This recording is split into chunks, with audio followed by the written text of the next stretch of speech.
The Last Ride Part 1, The Man the Road Kept Alive. The night smelled like money and desert sage. Paradise Valley, Arizona. The kind of neighborhood where the houses don't have numbers on the mailboxes because the people who live there don't need to be found. They find you. Long private driveways cutting through manicured lawns that shouldn't exist in a desert. Spanish colonial architecture. Terracotta roof tiles the color of old blood. Security cameras on every corner watching everything, recording nothing that mattered. It was 11:30 at night, and the Holt estate blazed with light. Through the tall glass windows of the main hall, shadows moved in the warm yellow glow. Men in dark suits holding champagne flutes. Women in evening wear laughing at things that weren't funny. The kind of party where everyone was selling something and pretending they weren't. 3 black SUVs sat at the bottom of the hill with their engines running. Federal plates. The kind of plates that don't ask permission. And there, standing in the circular driveway between the fountain and the front steps, was a man who looked like he had been carved out of the American Southwest itself. Ray Callahan was 68 years old. His silver hair was pulled back in a ponytail that reached between his shoulder blades. Deep lines carved through his face the way canyon walls get carved by 100 years of water finding its way through. Not wrinkles, not age, maps. Each one a road taken, a fight survived, a person loved and lost and carried forward in the chest like a stone that never gets lighter. He wore a leather jacket the color of old midnight. On the back, the winged skull of the Hells Angels. The patches were faded at the edges, worn soft from 41 years on the road. On his left hand, a gold band that had not left his finger in 42 years caught the light from the spinning federal lamps. Ray Callahan stood in the middle of that driveway and coughed. Not a polite cough, not the kind a man dismisses with a wave of his hand. This cough came from somewhere deep and dark, a place where something was eating through him slowly and deliberately, the way rust eats through iron. It bent him forward. It shook his wide shoulders. When he straightened again, he looked down at his palm. There was blood. He looked at it for a moment, not with horror, not even with sadness, with the quiet acknowledgement of a man who has been expecting something for long enough that when it finally arrives, all he can feel is a grim and exhausted recognition. Then he looked up at the Arizona sky. No clouds, just stars going back forever. The kind of sky you only see in the desert, where there is nothing between you and the truth of how small everything is.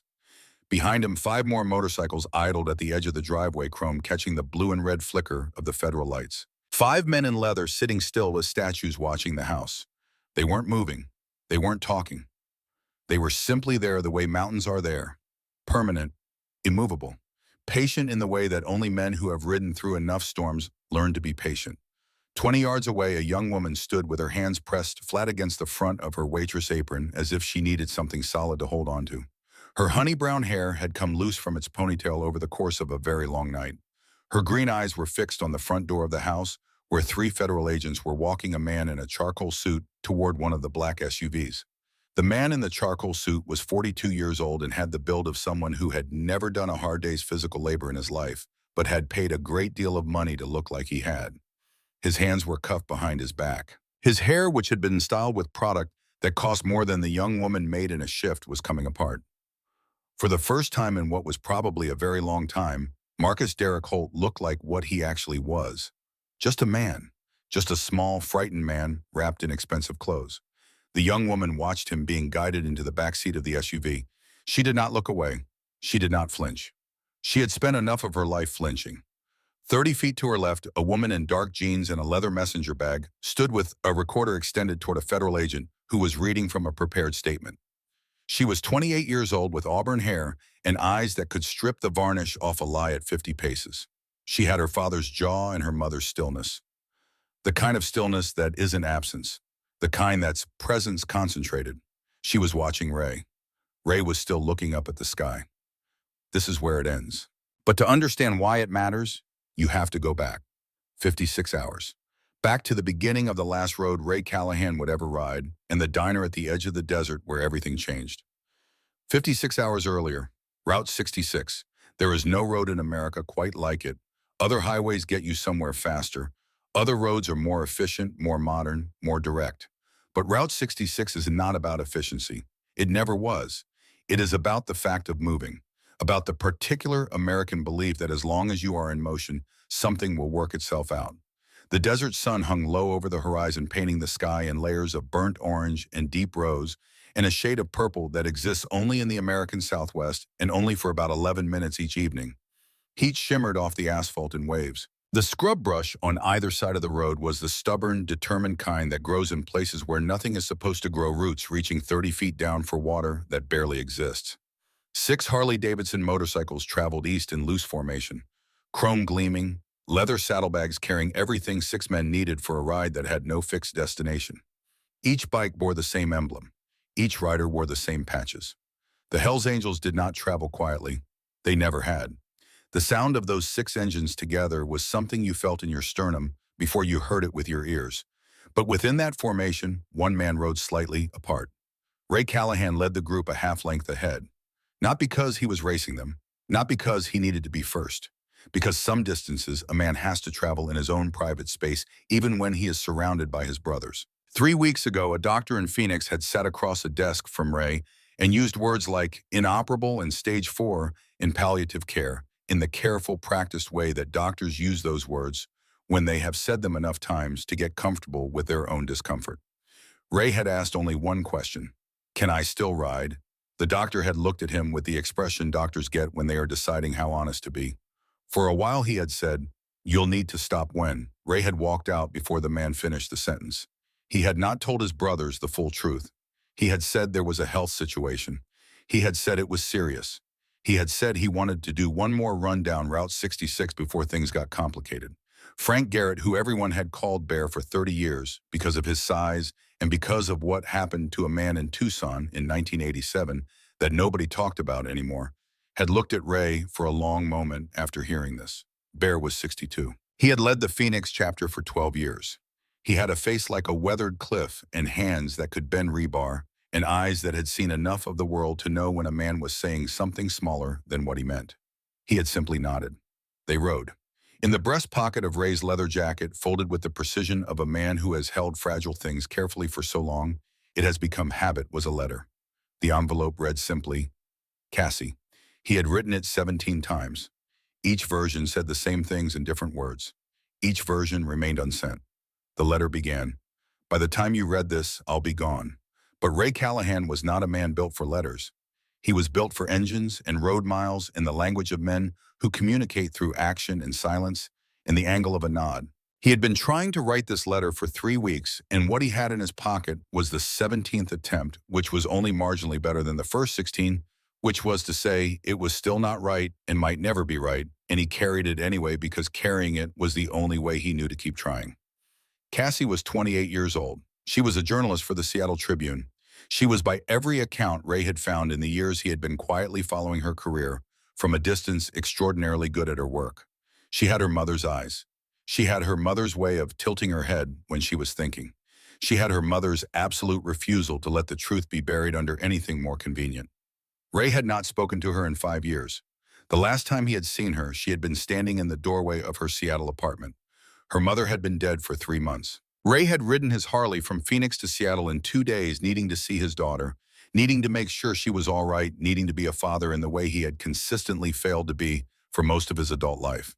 He had stood in that hallway with 1,000 things trapped behind his teeth and not one of them finding its way out. "Why are you here?" Cassie had asked.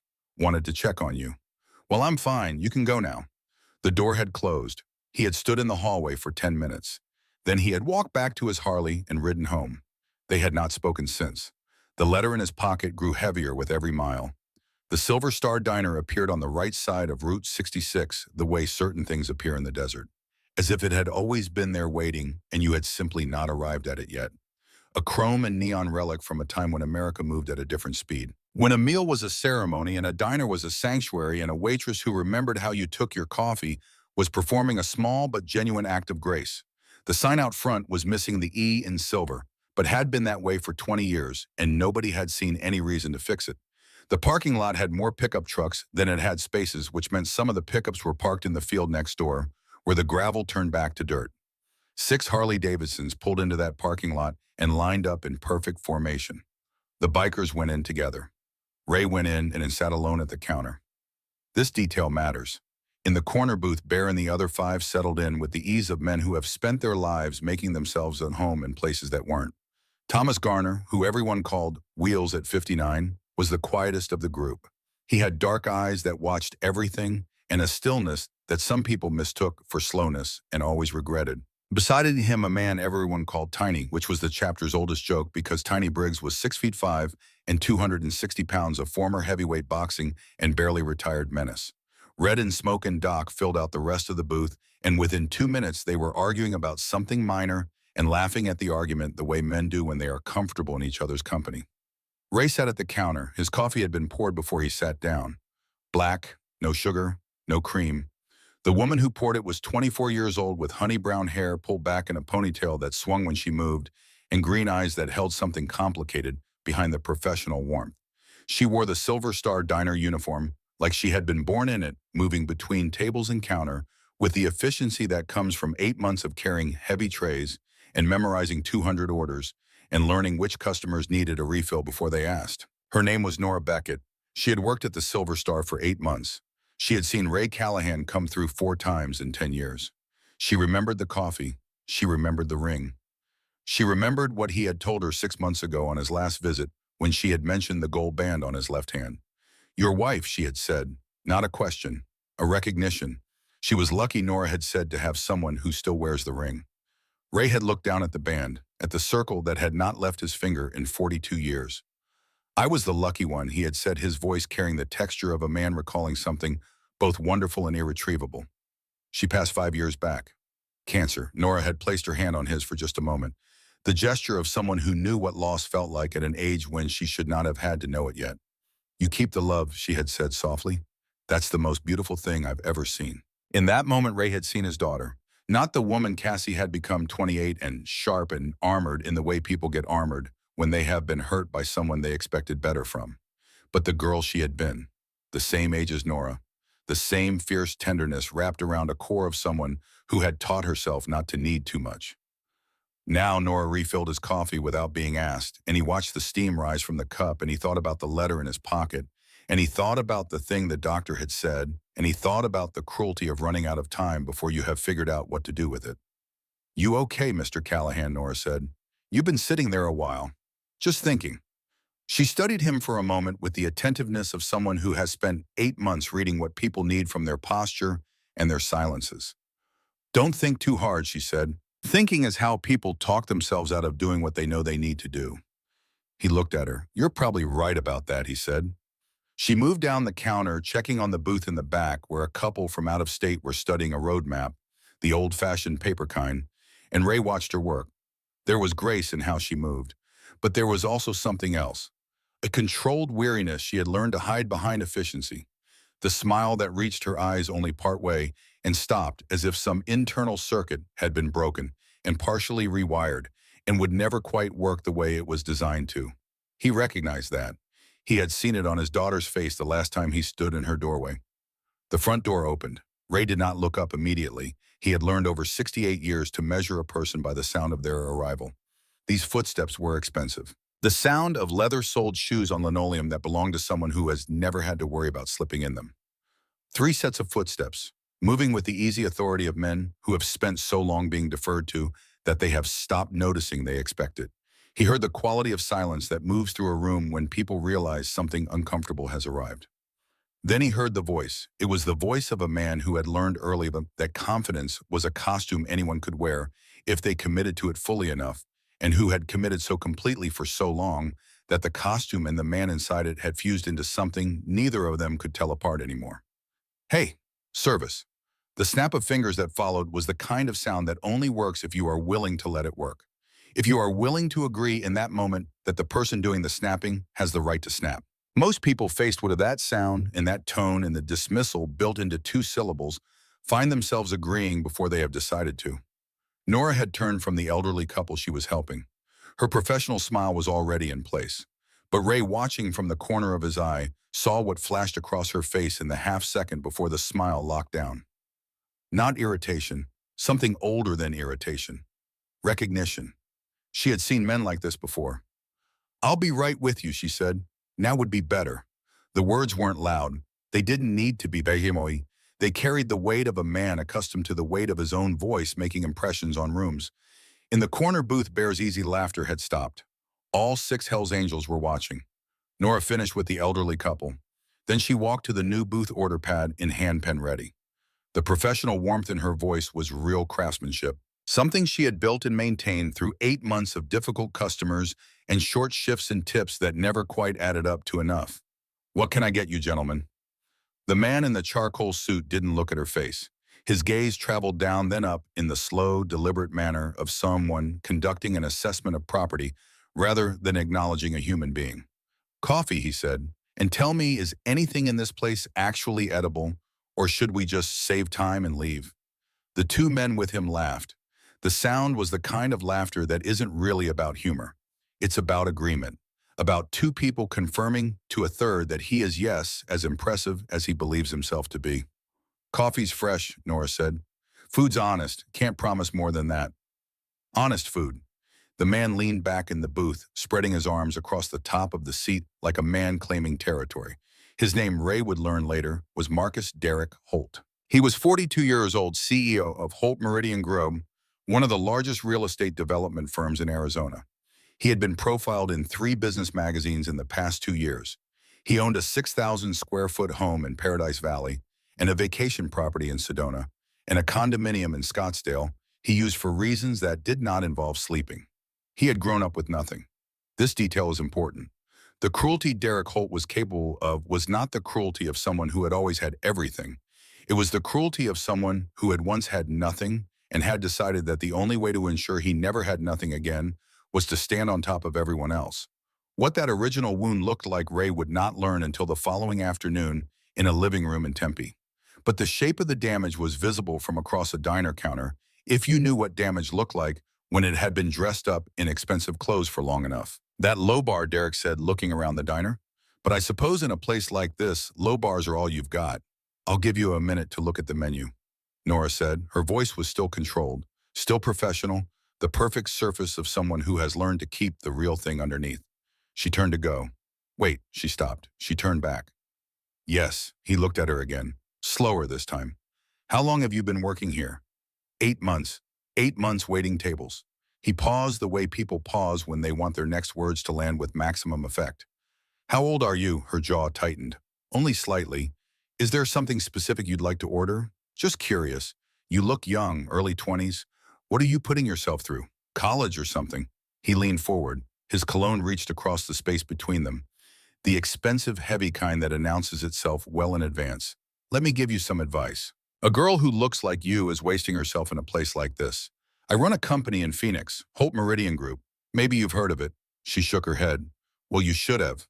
We're one of the biggest real estate firms in Arizona, always looking for talented people. Someone like you with the right attitude." The pause before talented was deliberate, the kind of pause that redefined the word it preceded.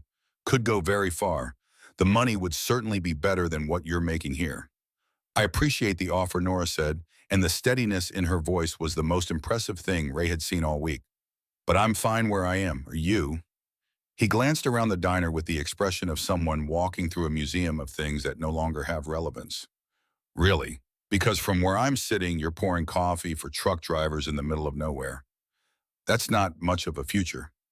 At the counter, Ray set down his cup. The sound was soft, but final. Derek did not notice. "Think about it," he continued.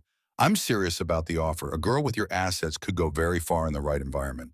The word assets landed in the air and stayed there.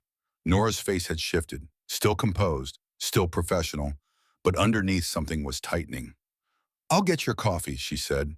This time when she walked away, there was something different in her voice. A brittleness, the sound of someone maintaining a structure that is developing cracks. She moved toward the coffee station. The two younger men were saying something low and amused to each other. Their boss was watching Nora walk away with an expression that had nothing generous in it. Ray looked down at his hands. They were shaking, not from weakness, not from age, from the controlled rage that lives in men who have spent their lives learning to govern themselves. He had worked at this for decades. The channeling of fury into useful action rather than destructive release. He had learned over many roads and many years that true strength lives in knowing when not to strike. Some lessons, however, get harder to remember when you are watching someone be systematically diminished by a man who has decided that his money makes him untouchable. In the corner booth, a chair scraped against linoleum. Bear had stood up. All five of the others were rising too. A slow wave of leather and sin and the focused attention of large, experienced men who have identified a situation and have begun the process of deciding what to do about it. Ray raised one hand without turning around. Wait, it was barely a gesture. A slight elevation of the palm. Bear saw it. He understood it. He settled back, but his body remained ready, in the way a spring that has been compressed doesn't stop being a spring just because it's still. Nora returned with 3 cups of coffee. Her hands were steadier now. The professional mask was back in place. She set the cups down with practiced efficiency. Ready to order. Derek picked up his cup. He examined it with the expression of someone who has never eaten at a diner and has decided that maintaining this record is a matter of principle. He took a sip. He made a face. This coffee is terrible. When was it made? 20 minutes ago. Tastes like yesterday. He set the cup down with unnecessary force. Coffee sloshed over the rim and spread across the table in a dark pool. He watched it spread and did not apologize for making the mess. Bring me a fresh pot, and this time make sure it's actually hot. She nodded. She reached for the cup. And that was when it happened. What Derek Holt did next would not have been visible from most angles in the room. It was designed not to be visible from most angles. That is how men like Derek Holt operate for long enough to stop getting caught. They calibrate their behavior to exist at precisely the edge of deniability. As Nora reached across the table for the cup, his arm shifted. His hand moved. Not a graze, not an accident. A deliberate, confident placement. Fingers spreading. The gesture of someone claiming something. Nora jerked back as if she had touched a stove burner. The cup tilted in her hands. Coffee splashed across the table. She gasped. "Oh God, I'm so sorry," she started. "I'm so sorry. Are you serious right now?" Derek stood up. He was brushing at the front of his pants, where 2 drops had landed, his expression performing outrage in the way of someone who has learned that outrage is effective and deploys it strategically. "Do you know how much this suit costs? Do you have any idea? I'm sorry, I'll get a towel." "A towel," he laughed. "The humor-free kind. A towel is going to fix Italian wool. This suit costs more than you make in a month." "Sir, I apologize. You'll what? Pay for the dry cleaning. With your tip money." He stepped closer to her. He used his height the way some people use height when they have learned that physical presence is a form of pressure. He was not touching her now. He was simply close enough that not being touched felt like a gift he was deciding whether to give. "You know what your problem is," he said. "You're clumsy, careless, probably why you're still pouring coffee instead of doing something with your life." Nora's face had gone white. Her lips were pressed together in a line that was holding back a dozen things she had every right to say, and none of which she could afford to. "I said I was sorry. Sorry doesn't cut it." He reached into his jacket. He produced a money clip, the kind that makes a statement when it appears. Bills thick as a deck of cards. He peeled off 500s and dropped them on the wet table. The money landed in the spilled coffee and spread out flat. "There, 500. That should cover the dry cleaning and maybe get you something nice to wear. Something that shows off those curves." He said the last part like it was a favor. "Nice curves, by the way," he added, and his gaze traveled down her body again with the deliberate, unhurried pace of someone who has made the calculation that he will not be stopped. "Really nice. You ever think about modeling or other opportunities? I know people who would pay very well for a girl who looks like you." Nora took a step back, then another. Her face was no longer white. It was the color of humiliation rendered in a shade that has no name because it is too specific to the feeling to be captured by language. "I don't want your money," she said. "No," he smiled. "Everyone wants money. The only question is what you're willing to do for it." He reached out toward her arm. That was when Ray Callahan stood up. The movement was not fast. Ray was 68 years old with stage 4 lung cancer and knees that had ridden 100,000 miles and a back that had carried the weight of decades. Nothing he did was fast anymore. Everything he did was deliberate. But when he rose to his full height of 6'2", when he turned from the counter and faced the 3 men in the booth, something changed in the room. It was not his size, though he was a large man. It was not the leather jacket with its patches and its history. It was something in his eyes. Gray, the color of thunderclouds on the day before a storm that changes things. And they were not angry. They were calm. The calm of a man who has run out of the things that made him careful. He took 3 steps toward the booth. His boots, worn and salt-stained and carrying the dust of the road in their creases, made the sound on linoleum that conveys weight. Not just physical weight, the weight of decision. Derek turned to look at him. For the first time since he had walked into the Silver Star Diner, he actually looked at someone. He assessed Ray the way he assessed everything, categorizing, valuing, dismissing. He took in the leather jacket, the silver hair, the lined face, the Hell's Angels patch. His lip curled at one corner. "Can I help you, old man?" Ray's voice, when it came, was the voice of Route 66 itself. "You owe the lady an apology." Derek blinked. Then he made the sound that was technically laughter but contained no actual amusement. "Excuse me, you heard me." The two younger men slid out of the booth. They positioned themselves on either side of their employer with the body language of people who have been in enough confrontations to know the formation, but not enough to know what follows it. Derek squared his shoulders. He was a tall man, gym-built in the shape that personal trainers and expensive equipment produce.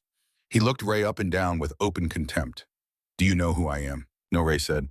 "And I don't care. I'm Marcus Derek Holt." He said it the way a person says a phrase they believe carries weight by itself without needing anything attached. "CEO of Holt Meridian Group. I'm worth more than everyone in this diner combined." He gestured at Ray's jacket.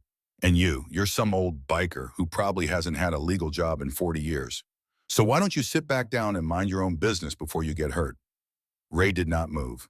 "Apologize to her." Derek's face darkened. "Or what? You'll hit me." He turned to the man on his right. "Trent, you're recording this." The man named Trent produced his phone and raised it. Derek turned back to Ray, and now his smile was the smile of someone who believes he has just converted a threat into an opportunity.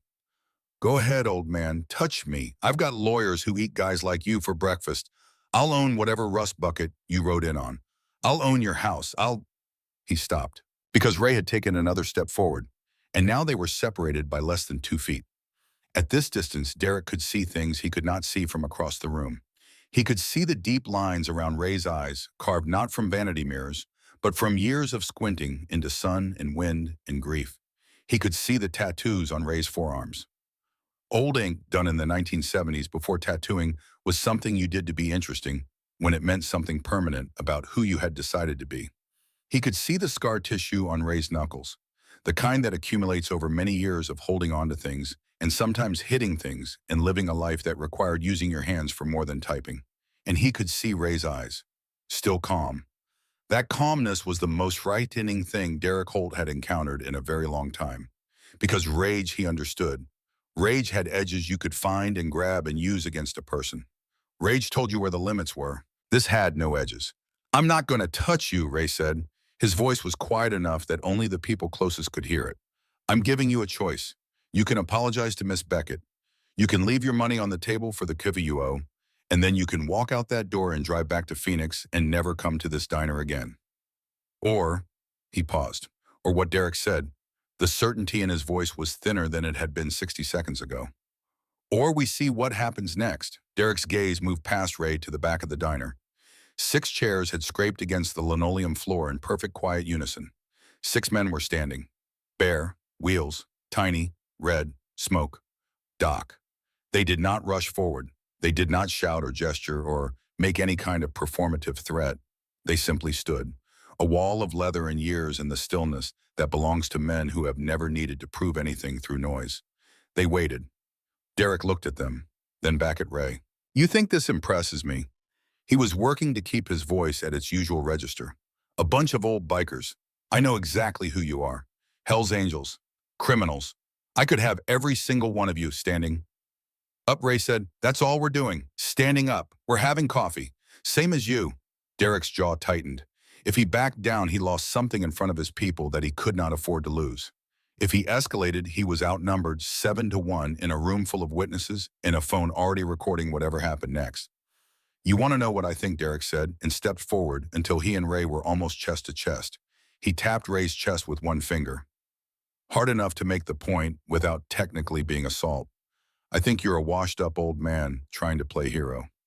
I think you and your biker friends are relics from an era that's finished. And I think you should get out of my way before I make whatever's left of your pathetic little life very, very difficult." The diner held its breath. Ray looked down at the finger on his chest, then he looked up at Derek Holt. When he spoke, his voice was so quiet that only Derek could hear it. "What's left of my life," he said, "is about 3 months, maybe less. Stage 4 lung cancer.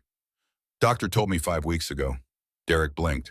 So when you talk about making my life difficult, Ray said, his lips forming something that was not quite a smile and not quite sorrow, you are already too late. The silence that followed lasted 4 seconds. In those 4 seconds, something shifted in Marcus Derek Holt's face. He had built his entire operating system on the premise that people have things to lose, that the threat of loss is the most reliable lever available. He deployed it so consistently and so effectively that it had become reflex. Something he did without thinking, the way other people reach for a handshake. This man had nothing left to lose. Derek had no lever for that. Ray stepped back. He created space. When he spoke again, it was loud enough for the whole room. Here's what's going to happen. You're going to apologize to Miss Beckett. You're going to leave money on the table for the coffee you owe, and then you're going to walk out that door. And if I don't? Ray simply looked at him with those gray eyes for a moment. Then the most dangerous man in any room, he said, is the one who has nothing left to lose. The silence stretched. Derek's face moved through several calculations. His employees were watching. The room was watching. The phone was still recording. He was outpositioned in every direction that mattered, and he knew it. He turned to Nora. I apologize, he said. The words were technically correct and contained no actual apology, and everyone in the room understood both of those things simultaneously. I'm very, very sorry. He pulled out his money clip and dropped the entire thing on the wet table. Thousands of dollars landing in the spilled coffee. There, that covers the coffee and whatever emotional distress I apparently caused. He looked back at Ray. We good? Ray said nothing. Derek nodded slowly. He gestured to his companions. They walked toward the door, but he stopped when he reached Nora. He leaned in close. His voice dropped below the room. I know your name, May Nora Beckett, and I know where you work. I'm a very resourceful man when someone interests me. So maybe I'll be seeing you again when you don't have your guard dogs around. Then the door chimed, and he was gone. The 3 seconds of silence that followed were the loudest silence the Silver Star Diner had ever held. Then Nora made a sound that was half sob and half gasp, and she moved quickly through the swinging kitchen door and was gone. Ray stood motionless. The adrenaline was draining from his body the way it always does after the moment passes, leaving behind the exhaustion that belongs to bodies that have done this too many times and are getting toward the end of their reserves. Rosie, who owned the diner and had owned it for 22 years, and who had eyes like a woman who has seen everything and has decided that the proper response is continued presence, came out from behind the cash register. She looked at Ray. She looked at the kitchen door. You did good, she said quietly. Ray shook his head. No, I didn't. I didn't do enough. He walked to the kitchen. Nora was leaning against the industrial sink. Her shoulders were moving. She was making no sound, but her entire body was expressing something that sound wasn't adequate to contain. Miss Beckett. She spun around, startled. Her eyes were red. Dark tracks ran down her cheeks. I'm sorry, she said immediately. I'm sorry, I'm fine. I'll be out in a minute. You don't need to apologize. But I made a scene. You didn't make the scene. He did. Ray kept his distance. Didn't crowd her. You handled yourself with more grace than most people would have. Her eyes filled again. He said he knows my name. He said he'll find me. I know. What if he comes back? What if he... Her voice fractured. I should have just taken the money and shut up. Stop. The word was gentle, but it was a word. Ray took one step closer. Listen to me. You did nothing wrong, nothing. That man is a bully. Bullies operate on fear. He wants you scared. Don't give him that. But what if he does come back? He won't. Ray's voice carried the certainty not of someone trying to comfort, but of someone who has made a decision and intends to stand behind it, because you're not going to face him alone. She looked up at him. Something cautious moved through her expression. She had learned somewhere along the way to be careful with hope. What do you mean? Ray reached into his jacket. He produced a business card, edges worn soft from years in a pocket. He found a pen and wrote a number on the back. This is my number, he said. If he contacts you, if he comes back, if he calls, if he sends you a single message, you call me immediately. Understand, but why would you? She stopped. Ray considered the truest version of the answer. Because I'm running out of time to do the right thing, he said. And I am tired of watching bad people hurt good people and walk away without it costing them anything. He held out the card. She took it with both hands. I don't know what to say. Don't say anything. Just stay safe, she nodded. Then abruptly she stepped forward and put her arms around him. It was quick and impulsive, the embrace of someone who has been holding themselves together for a very long time and has just been handed a moment of genuine decency and is responding to it before she can talk herself out of it. Ray stood still for a moment, then he carefully placed one hand on her shoulder. "You're going to be all right." She stepped back, wiped her eyes. "Thank you. Really. Thank you." He nodded once and turned to leave. "Mr. Callahan." He stopped. "Why did you really help me? You don't even know me." He was quiet for a moment. Outside the kitchen door, he could hear the low murmur of the diner returning to its ordinary rhythms. Forks on plates, a coffee cup set down. Bear saying something that made Tiny laugh. "Because some things are worth standing up for," he said, "even when you're running out of time to stand." He pushed through the kitchen door and back into the diner. Bear was waiting for him at the counter. The big man's face carried something he hadn't had when Ray went into the kitchen. "Wheels just ran a search on our friend," Bear said. "Derek Holt, he's exactly what he said he is. CEO of one of the biggest development companies in the state." He placed his phone on the counter beside Ray's coffee. "But there's more. A news article. An ongoing investigation. Real estate fraud. The allegation Holt Meridian Group had been approaching elderly landowners across Arizona, Nevada, and New Mexico for 7 years, promising community development, senior living facilities, schools, parks, getting signatures on contracts designed to be misunderstood by people who still trusted handshakes more than they trusted lawyers, then flipping the properties for 10, 15, 20 times what they had paid. How many families?" Ray said. "At least 11 that we know of." Bear paused, including Wheels' mother. Ray looked up slowly. "Edna Garner," Bear said, 76 years old. "She had 180 acres outside Prescott. 3 months ago, she signed over the land. Holt Meridian paid her $180,000 for it. They sold it to a casino development corporation 6 weeks later for $3.2 million. Ray's hands were still on the counter. The farm, Bear said quietly. 3 generations. Built by Wheels' grandfather. Gone in 6 weeks. Ray looked over at Wheels, who was sitting motionless in the corner booth, staring at the surface of the table as if the answer to something was there if he looked long enough. Why didn't he say anything? Didn't want charity. Didn't want to make it the chapter's burden. Bear's hands rested flat on the counter, the hands of a man holding very still, because what he wants to do with them is not what he is going to do.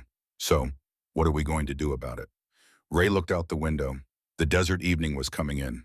The sky was the color as it gets when the day is surrendering, and for about 11 minutes and everything burns a shade that cannot quite be named.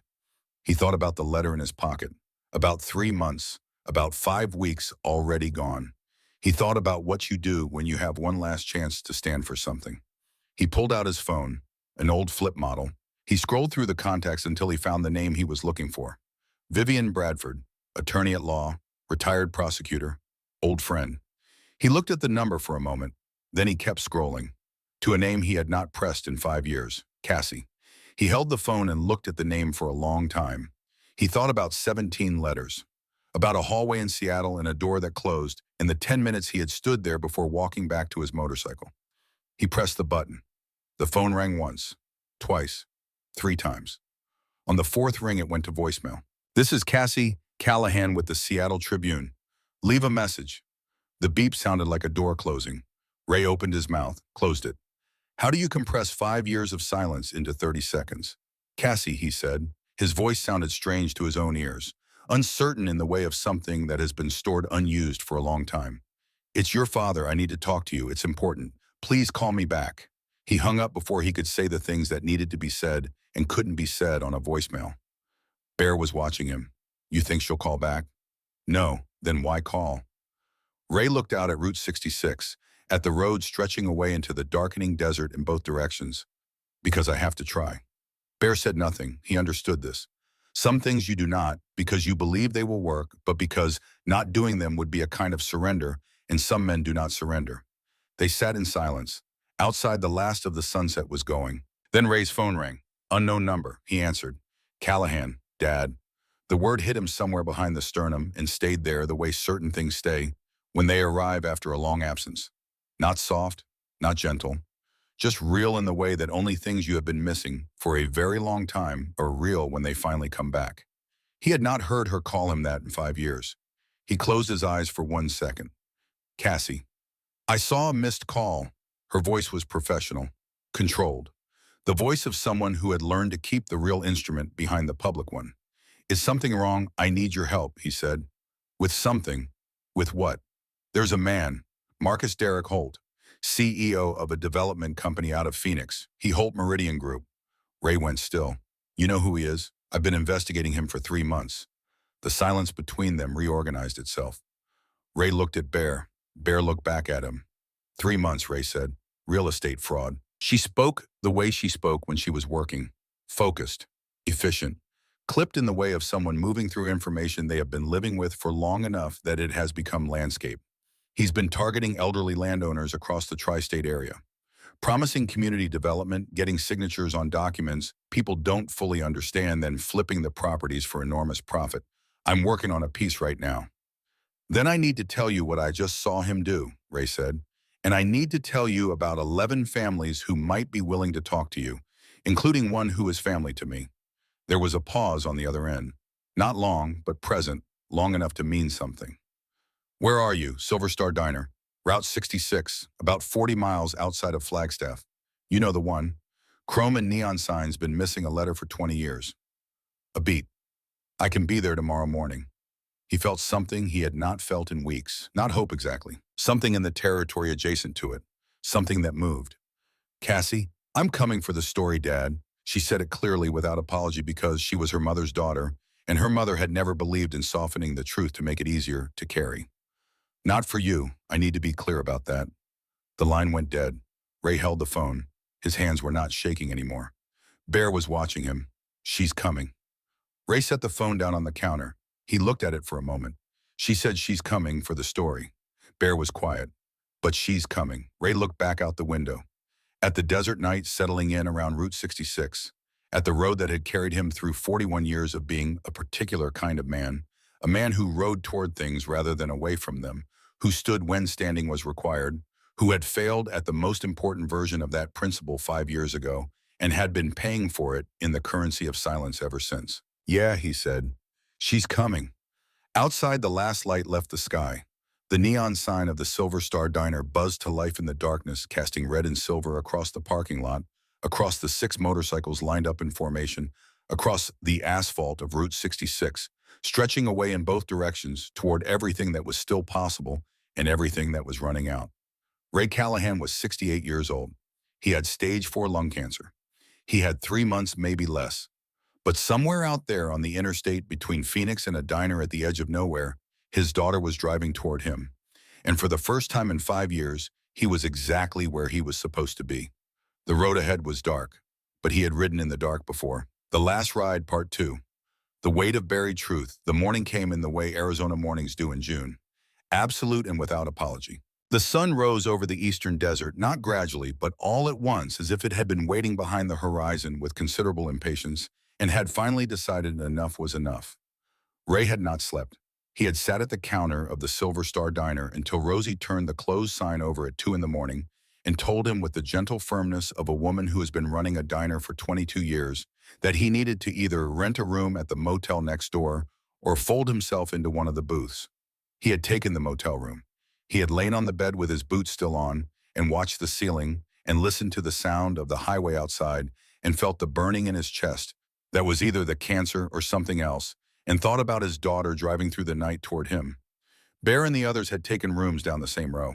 At 6 in the morning, Ray heard the sound of Bear's boots on the gravel outside his window, and he swung his legs off the bed and went out to meet him. The desert air at 6 in the morning had not yet surrendered to the heat. There was still something almost gentle in it, the smell of sage and cooling asphalt, and the particular freshness that exists for about 90 minutes each day before the sun burns it away. Bear handed him coffee from a gas station cup. Ray accepted it without a word. They stood and looked at Route 66. She still coming? Bear said. It was not really a question. She said she'd be here by 10. Bear drank his coffee. How you feeling? Ray considered the question with the honesty it deserved. His chest ached, the particular deep ache that no longer surprised him, that had become so consistent it had graduated from pain to condition.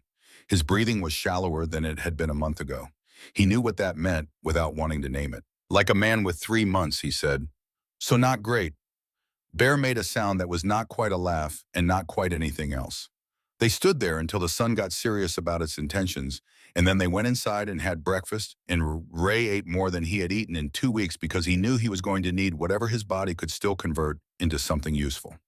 Cassie arrived at 9:47. Ray saw the rental car from the window before she got out.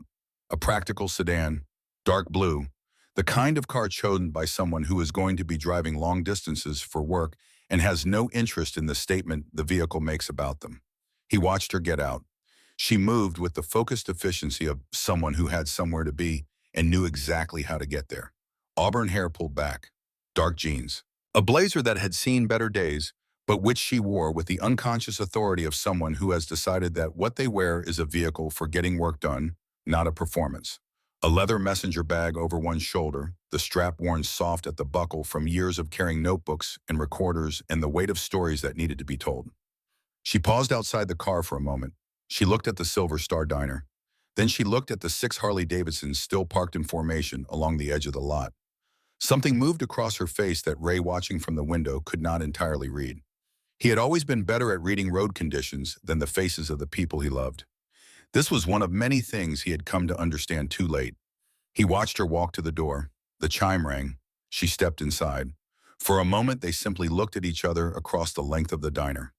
Ray at the counter. Cassie standing at the door with her hands still on the frame, as if she might need to leave quickly and was keeping her options open. 5 years. 5 years is long enough to watch a person become more entirely themselves. She was harder around the edges in the way that good tools get harder with use. But her eyes, when they finally settled on him, were her mother's eyes, exactly her mother's eyes. The particular shade of amber that Eleanor had called ordinary, and Ray had spent 30 years trying to find an adequate word for. He still hadn't found it. Cassie walked forward. She sat down 2 stools away from him.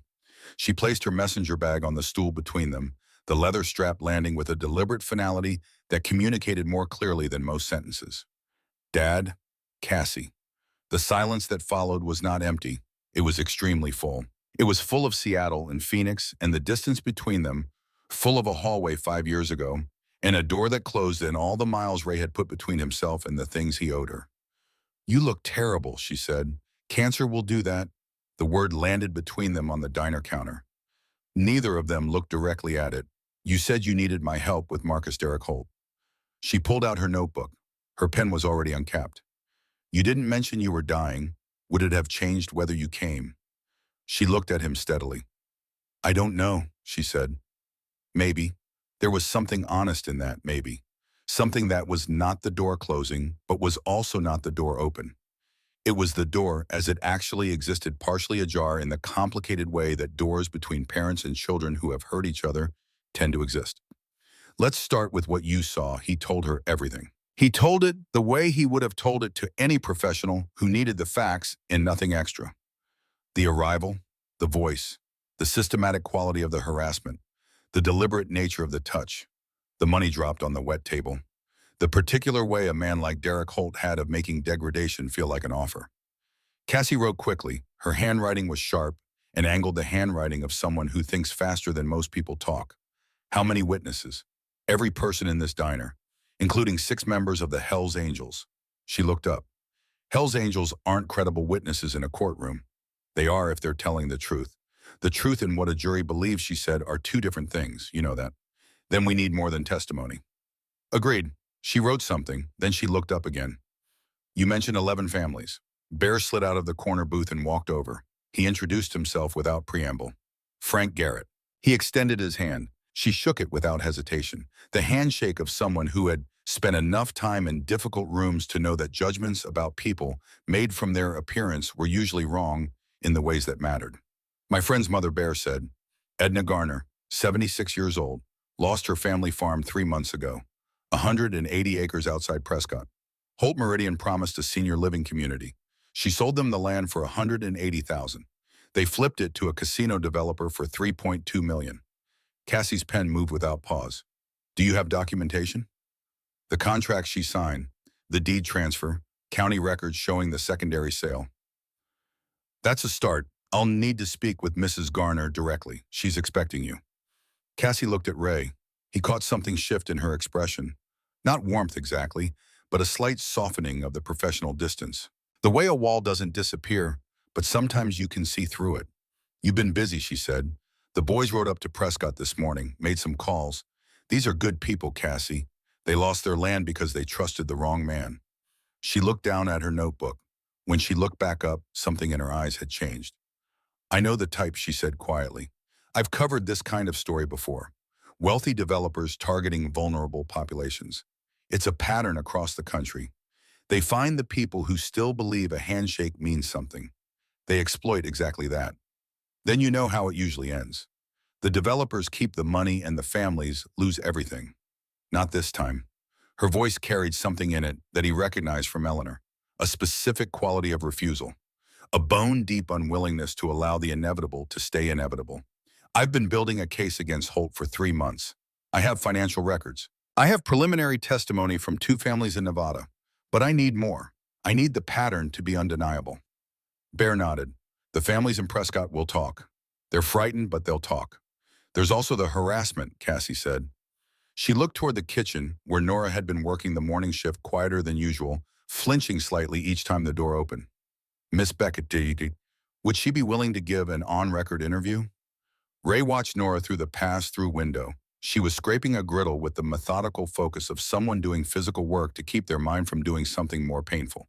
She'll need to decide that herself, he said. Cassie nodded. She understood this. The timetable bear said, you should know. Derek Holt's legal team sent a cease and desist to the Seattle Tribune this morning. Cassie had known this before she walked through the door. Ray could see it in the absence of surprise on her face. My editor called me at 6, she said. He gave me 36 hours to submit what I have, or the story gets killed permanently. 36 hours, Ray said. She looked at him directly. Which means we need to move right now. She closed the notebook. She stood and lifted the messenger bag back over her shoulder. There's a woman in Scottsdale, she said, former executive assistant at Holt Meridian. Her name is Marlene Pruitt. She's the only former employee I've found who didn't sign a non-disclosure agreement. She was pressured to accept a settlement, but refused the NDA. I haven't been able to get her to agree to an interview, but I haven't had a reason compelling enough to bring to her door. And now you do. And now I do. They split into 2 groups. Bear and Wheels and the others took the highway to Prescott to meet the 11 families. Ray and Cassie took a rental car south toward Scottsdale. As they pulled out of the Silver Star parking lot onto Route 66, Ray looked back once in the passenger mirror at the 6 Harley-Davidsons still lined up in perfect formation outside the diner chrome, catching the morning sun, and thought about how the things that anchor you can look different from different distances. Cassie drove the way she did everything, with complete attention and minimal waste of movement. The desert moved past the windows in its endless variation of sameness, scrub and rock, and the occasional distant mesa standing against the sky like a monument to patience. For a long time, neither of them spoke. This was not the silence of 2 people who have nothing to say. It was the silence of 2 people who have so much to say that none of it has found a way through yet. She asked him first, when did you start feeling sick? About 8 months ago. Cough, that wouldn't go away. I ignored it. He paused. I've been ignoring things for a while now. She did not respond to the secondary meaning in that sentence, but he saw her hands shift slightly on the steering wheel. And you went to the doctor 5 weeks ago. My friend Diana threatened to drive me there herself if I didn't go. Diana Marsh, you know her, I know of her. She was one of the best prosecutors in the state before she retired. She's been doing pro bono work for elderly fraud victims for the last 6 years. Ray looked at Cassie, which is why she's already involved in this. Cassie absorbed this.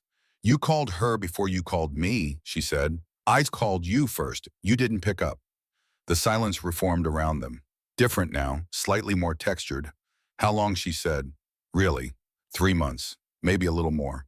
The doctor was careful about putting specific numbers to it. She nodded. She kept her eyes on the road. He looked at her profile, at the line of her jaw, which was his, at the set of her eyes, which were her mother's, at the way she was holding herself, which was entirely her own, a posture she had built out of the materials her life had given her, some of them good and some of them not. I should have called you earlier, he said. She said nothing. I know what I owe you. I'm not going to pretend otherwise. I'm not going to get noble about it and act as if acknowledging it makes it right. She exhaled slowly through her nose. We're not doing that right now, she said. Cassie, Dad. The way she said it was not cold. It was careful, like someone handling something they are afraid they might drop if they're not precise about it. I came for the story. We work the story. Whatever else needs to happen happens after. He understood this. He recognized it as a form of protection. You approach the thing you're afraid of from an angle. You circle it. You don't walk straight into the center of it until you have established whether the ground will hold. He had been doing this his entire life. All right, he said. She drove. The desert gave way gradually to the outskirts of Phoenix and then to the cultivated sprawl of Scottsdale, where the money from 3 states comes to arrange itself among golf courses and luxury developments and gated communities bearing names like Rancho Mirage and Desert Palms and Copper Ridge, names designed to make you feel like you're in the landscape without having to actually encounter it. Marlene Pruitt lived in a complex off a main commercial street, a cluster of townhomes built around a central courtyard with a fountain that was turned off probably for water conservation, the basin dry and pale in the sun. The kind of place that had been upscale 15 years ago and was now solidly practical. Ray rang the bell while Cassie stood slightly back, recorder already in hand. Nothing for a moment, then the sound of movement inside. The quality of stillness that comes when someone on the other side of a door is trying to decide whether to be present. Miss Pruitt, Cassie said. My name is Cassie Callahan. I'm with the Seattle Tribune. This is Ray Callahan. We're here about Holt Meridian Group. We're not asking you to violate any legal agreement. We just need a few minutes. The pause on the other side of the door lasted 10 seconds. Then it opened. Marlene Pruitt was 32 years old and looked like someone who had been 40 for about 5 years. Not in the sense of appearing old, in the sense of appearing experienced past the age at which experience is comfortable to wear. Her dark hair was cut practically short. She had the kind of face that had once been arranged toward openness and had been reorganized by specific events into something more guarded. She looked at Ray first, then at Cassie. You're related, father and daughter, Cassie said. Marlene considered this. She stepped back from the doorway. 5 minutes, she said. They went in. The apartment was tidy in the way that places get tidy when the person living there has learned that control over the immediate environment is sometimes the only control available. Law textbooks on a small shelf beside the window, a laptop open on the kitchen table, a legal brief visible on the screen, a coffee cup that had been refilled recently. You're in law school, Cassie said. 2nd year. She said it without particular warmth. I'm using the settlement money to pay for it. She sat at the kitchen table and did not invite them to sit. They sat anyway because the alternative was standing over her and neither of them wanted to do that. You figure if you can't beat them, Ray said, you learn to be one of them. She looked at him steadily. Yes, he understood this completely. Marlene, Cassie said, I'm going to be direct. I know you worked for Derek Holt as his executive assistant. I know you experienced harassment. I know you were offered a settlement, and I know you refused the NDA. Marlene's hands were flat on the table. Not tense, flat. The posture of someone who has rehearsed this conversation many times in their head and has arrived at a settled position about it. Then you know more than most people, she said. I'm trying to build a pattern, Cassie said. I have financial evidence of fraud against at least 11 families. I have testimony from 2 other women who experienced behavior similar to what you experienced. I need sources who are willing to speak, and I need someone who can point me toward others who aren't bound by legal agreements. Marlene was quiet. There's a woman named Lena Hargrove, she said finally. She lives in Tempe. She worked at the company briefly 8 years ago. She left after an incident. She never signed anything because the situation was complicated by family connections. She may be willing to talk. I can't speak for her. Cassie wrote the name. Is there anything you can tell us? Anything that doesn't touch your settlement? Marlene looked at the table for a moment. Hypothetically, she said, and the word was careful and deliberate, if someone were to examine the pattern of female employment at Holt Meridian over the past decade, they might find something interesting. They might find that women in junior and mid-level positions turn over at a rate roughly 3 times the industry average. They might find unusually large severance packages attached to departures that had no other documentation. They might find a significant number of non-disclosure agreements in the personnel files. Cassie was writing, and if someone were to look at the women who left, most of them signed the same agreement I was offered. They're not able to speak. Marlene paused, but the pattern itself is visible to anyone who knows where to look. The pattern doesn't need testimony to exist. It exists in the numbers. Ray had been quiet through this. He was watching Marlene Pruitt with the attention he gave to things he was trying to fully understand. There was something in her he recognized, the particular quality of someone who has been through something that should have broken them and who has responded by deciding to use whatever the experience cost them to become more formidable. He had been trying to do the same thing for 5 years. He had mostly failed. She had not. Thank you, he said, for opening the door. She looked at him. For a moment, the guardedness softened just slightly, the way windows let in light when they're not being watched. The woman at the diner, she said, I heard about it this morning. Someone posted a description online. Was that you? Yes. Did it help her? I hope so. He paused. We're trying to make sure it does. Marlene nodded slowly. She stood indicating the conversation was complete. At the door, she stopped them. Lena Hargrove, she said, she's not easy. She has children. She's built a careful life, and she has reasons to protect it. Don't push her too hard. Understood, Cassie said. And Mr. Callahan. He stopped. Marlene looked at him with an expression that was not soft and was not hard, but was something in between, something that lived in the honest space between those two things. Whatever's left, she said. Use it well. He held her gaze for a moment. I'm trying to, he said. In the car heading west toward Tempe, the desert afternoon pressed against the windshield with the particular conviction of June in Arizona.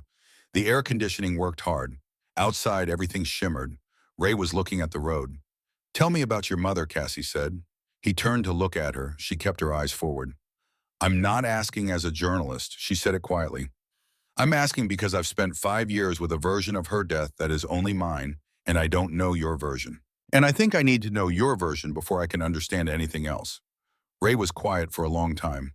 The road moved under them. She fought it the way she did everything he said finally. Completely. On her terms. She never let any of us see how much it was costing her because she was too busy making sure we were all right.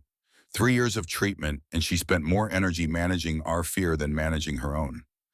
That was Eleanor. She was the strongest person I ever knew, and I spent most of our marriage not being half the man she deserved, and she stayed anyway because she could see something in me that I couldn't see in myself. Cassie's hands were quiet on the wheel. When she died, he said something in me shut down.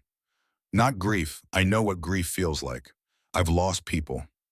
This was different. This was like the circuit that runs everything just went dark. I couldn't be present. I couldn't be your father. I rode. I drank. I did all the things men do when they're too afraid to stand inside the full weight of what they've lost. And you needed me, and I wasn't there, and that is the truest thing I've ever failed to fix. Cassie was not crying. She was the kind of person who had decided crying was something to be done in private, a decision made so long ago that it had become structural, but her knuckles were white on the steering wheel. I thought you didn't care, she said. That's what I told myself. It was easier to think you didn't care than to think you cared and left anyway. I never stopped caring. That almost makes it worse, I know. They drove. The scrub desert of the outskirts gave way to the more managed landscape of Tempe streets lined with the kind of trees that only exist because someone planted them with serious intent and watered them against the logic of the climate. I'm not asking for anything, Ray said. She glanced at him. I'm not expecting anything. I'm not asking you to forgive me on a timeline that works for me. I'm just asking to be useful while I still can. She was quiet for a long time. Then very quietly she said, okay, it was not a resolution. It was not an arrival. It was a door opened to the width of one word in the tentative way of someone who has been burned by doors before and is proceeding with appropriate caution. It was enough. Lena Hargrove's house in Tempe was painted a dusty blue and had a small front garden that someone tended with genuine attention.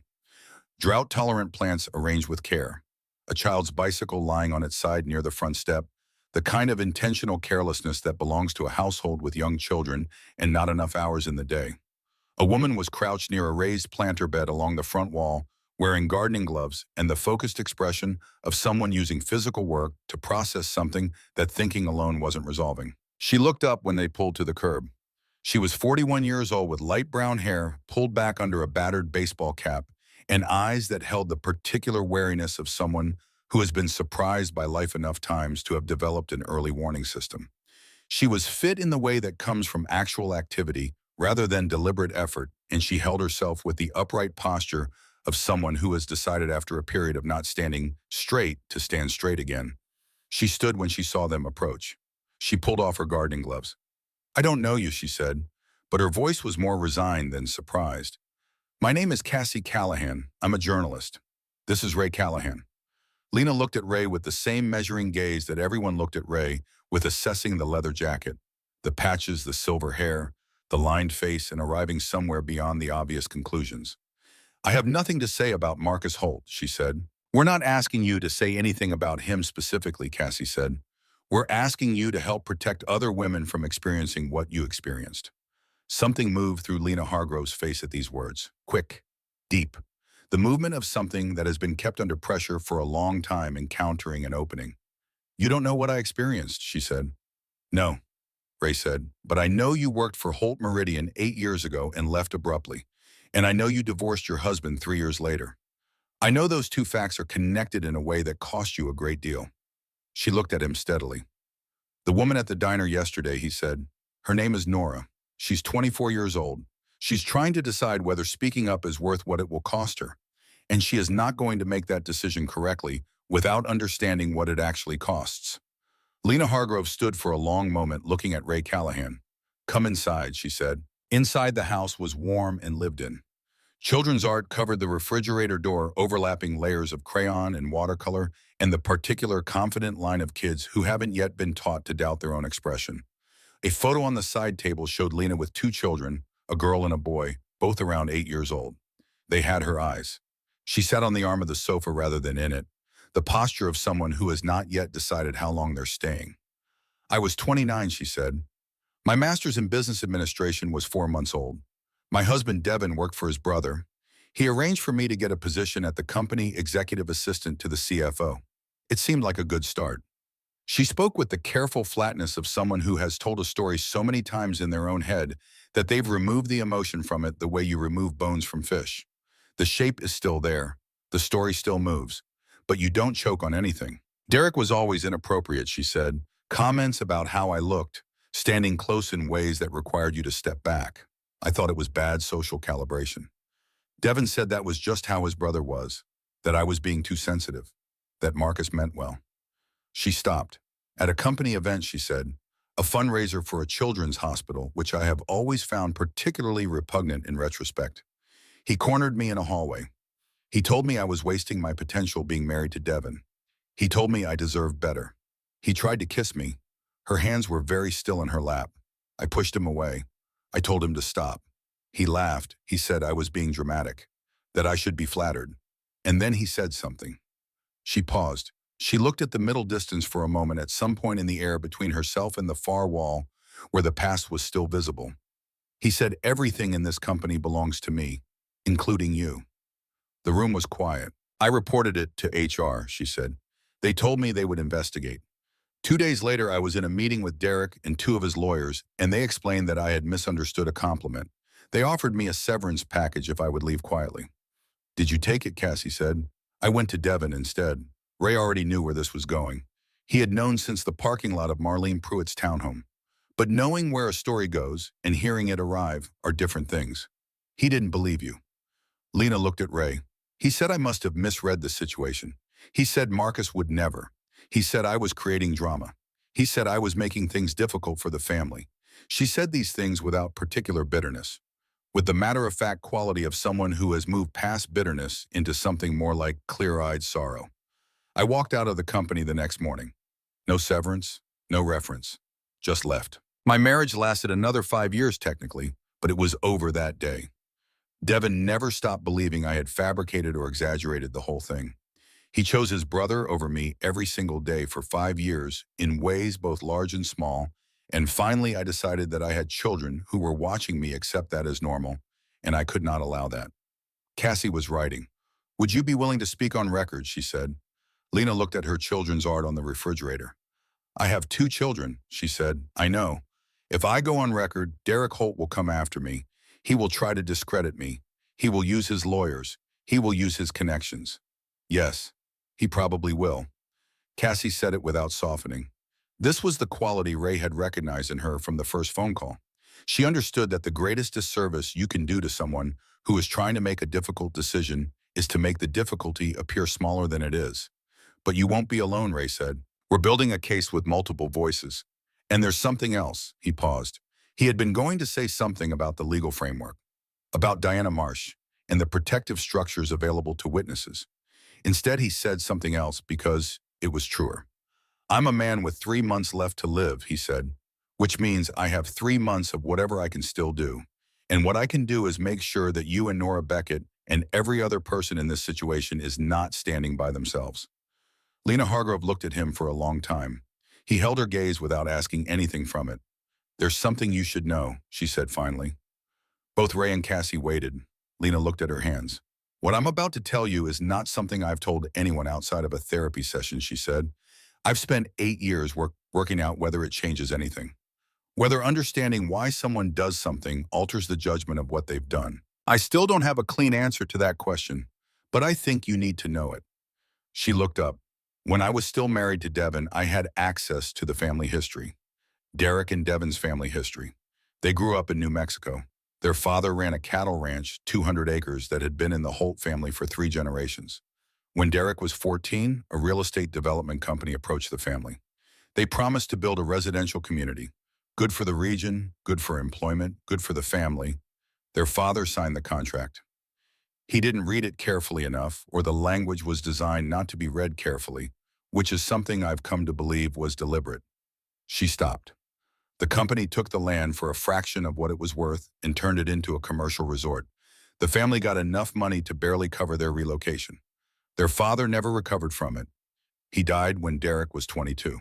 Devin told me once that Derek never spoke about it directly. He just made money instead. More money than the people who had taken his family's land could imagine. The room was very quiet. Ray looked at the table. He thought about a 14-year-old boy watching his family's 3 generations of land disappear into a contract designed to confuse. He thought about what that does to a person's understanding of how the world works. He thought about the decisions that kind of wound can lead to over decades with enough money and not enough reckoning. He thought about his own decisions after Eleanor died. The way grief unaddressed can calcify into something that causes its own damage. He did not forgive Derek Holt. There was nothing to forgive in that direction. But he understood in the particular way that broken things sometimes understand each other, the mechanism by which a wounded person can become the very thing that wounded them. That doesn't excuse what he did to you, Cassie said carefully. No, Lena said, it doesn't. I've thought about that more than I should have. What he went through made him. What he chose to do with it is his. But I thought you should have the whole picture. Ray looked at Cassie. She was looking at her notebook. She was writing something. Then she stopped and looked up. I'll give you a day, she said to Lena. Think about the interview. If you decide yes, call me. If you decide no, I will respect that and I won't contact you again. Whatever you decide, the story will include what you told us today about the history. Lena nodded slowly. Tell Nora, she said. Tell her that silence feels like safety and it's not. It's the opposite of safety. It just takes longer to show you. We will, Ray said. The call came at 20 minutes past 8 that evening. They were in Cassie's rental car in the parking lot of a roadside market off the 17 eating sandwiches that neither of them particularly wanted when Bear's name lit up Ray's screen. Ray answered on the first ring. Bear's voice was clipped in the way it got when something had gone wrong and he was managing the communication of it carefully. All 11 families, Bear said. They've pulled back. Ray stopped chewing. All of them, in the past 3 hours. Derek's people have been busy. He sent private investigators to each family individually. Very polite visits, very professional. Just reminding them of the non-disparagement clauses in their sale agreements. Reminding them that speaking negatively about Holt Meridian to a journalist could expose them to legal action for breach of contract. Put him on speaker, Cassie said. She had heard enough to know what this was. Ray complied. Mr. Garrett, Cassie said, are the investigators threatening legal action or just referencing the possibility? Referencing, very carefully, nothing that would itself constitute intimidation. These are professionals. They know exactly where the line is and they're working a quarter inch away from it. Cassie closed her eyes briefly. She opened them.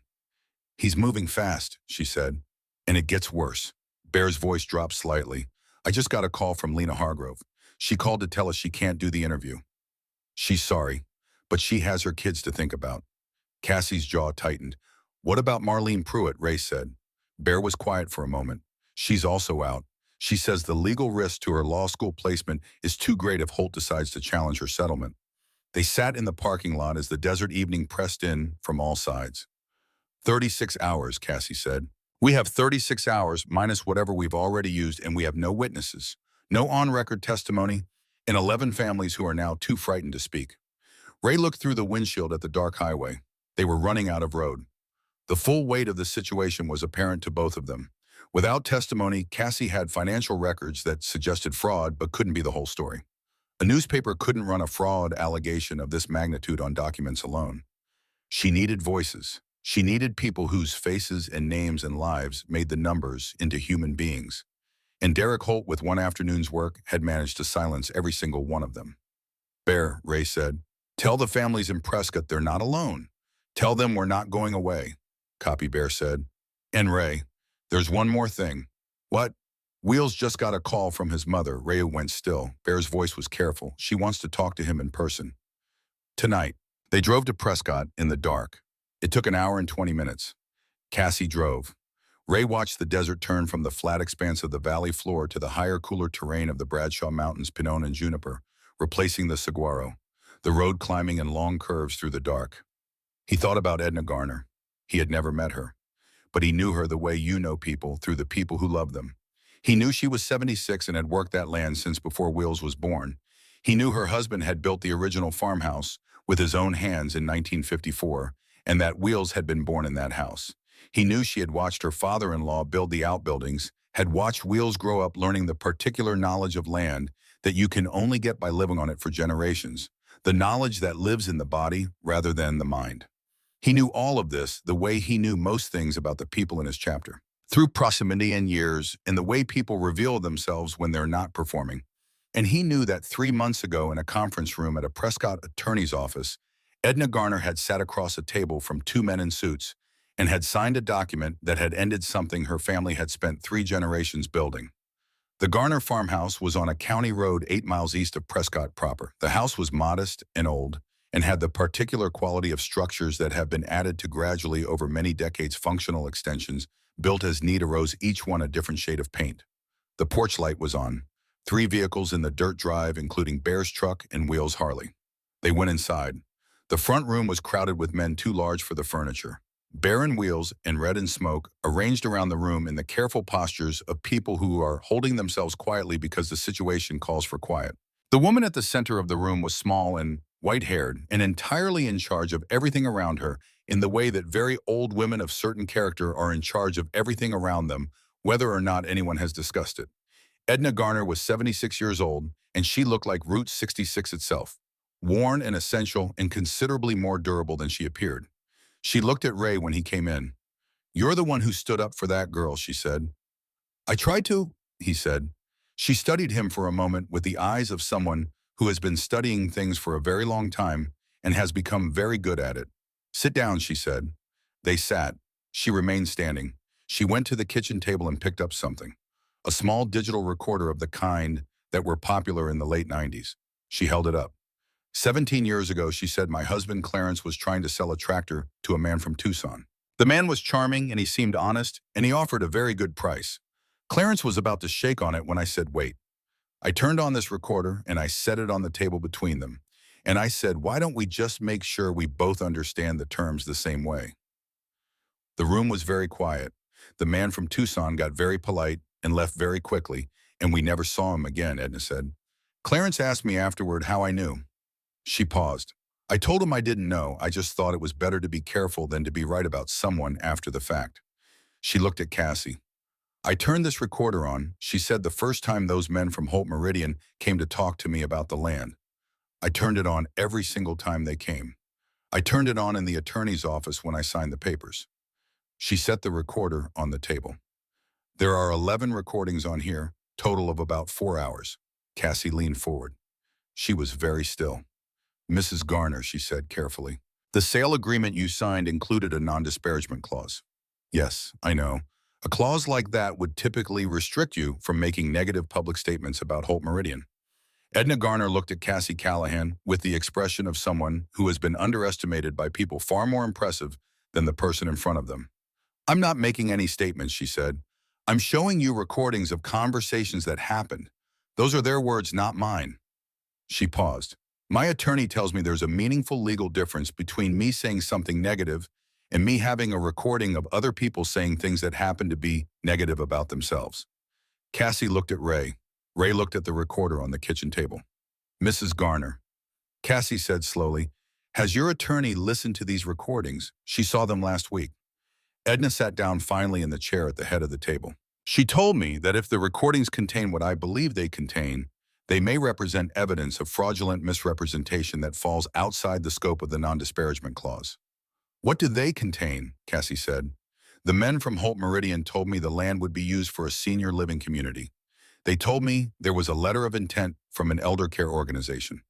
They told me the casino development company had nothing to do with the property. She looked at the recorder. They said all of those things on tape. Wheels had his face in his hands, not in grief, in the posture of someone who has been holding a very heavy thing for a very long time and has just been told it's about to be set down. And Mrs. Garner Ray said, she looked at him. Why didn't you tell anyone earlier? She was quiet for a moment. Because I wasn't sure it would matter, she said. I'm an old woman who signed a contract. Nobody cares what an old woman says about a man with as much money as Marcus Derrick Holt. She paused. But a journalist with a newspaper. She looked at Cassie. That's different. Cassie had her recorder out. Her eyes were bright with the particular alertness that belongs to journalists when they understand they have just encountered the pivotal document in a story that has been building for months. Mrs. Garner, she said. With your permission, go ahead, Edna said. The call came at 11 o'clock that night. They were in Wheels's truck on the way back to the highway, the recorder on the seat between Cassie and Ray. Cassie already drafting the first structural paragraphs of the piece on her laptop, using the truck's interior light and whatever the situation required of her. It was Wheels who spoke from the driver's seat. He said it quietly without looking away from the road. There's something else, he said. Ray looked at him. Wheels's hands were steady on the wheel. His voice was even. The voice of someone who has processed a thing fully enough to present it without the edges showing. I asked a contact tonight to look at Holt's travel records, he said. What's publicly accessible through business filings? He paused. Derrick Holt has a flight booked tomorrow morning.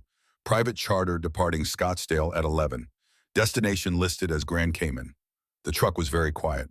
Cassie looked up from her laptop. Grand Cayman, Ray said. If he gets on that plane, Wheels said he's outside domestic jurisdiction. He stays out as long as he wants.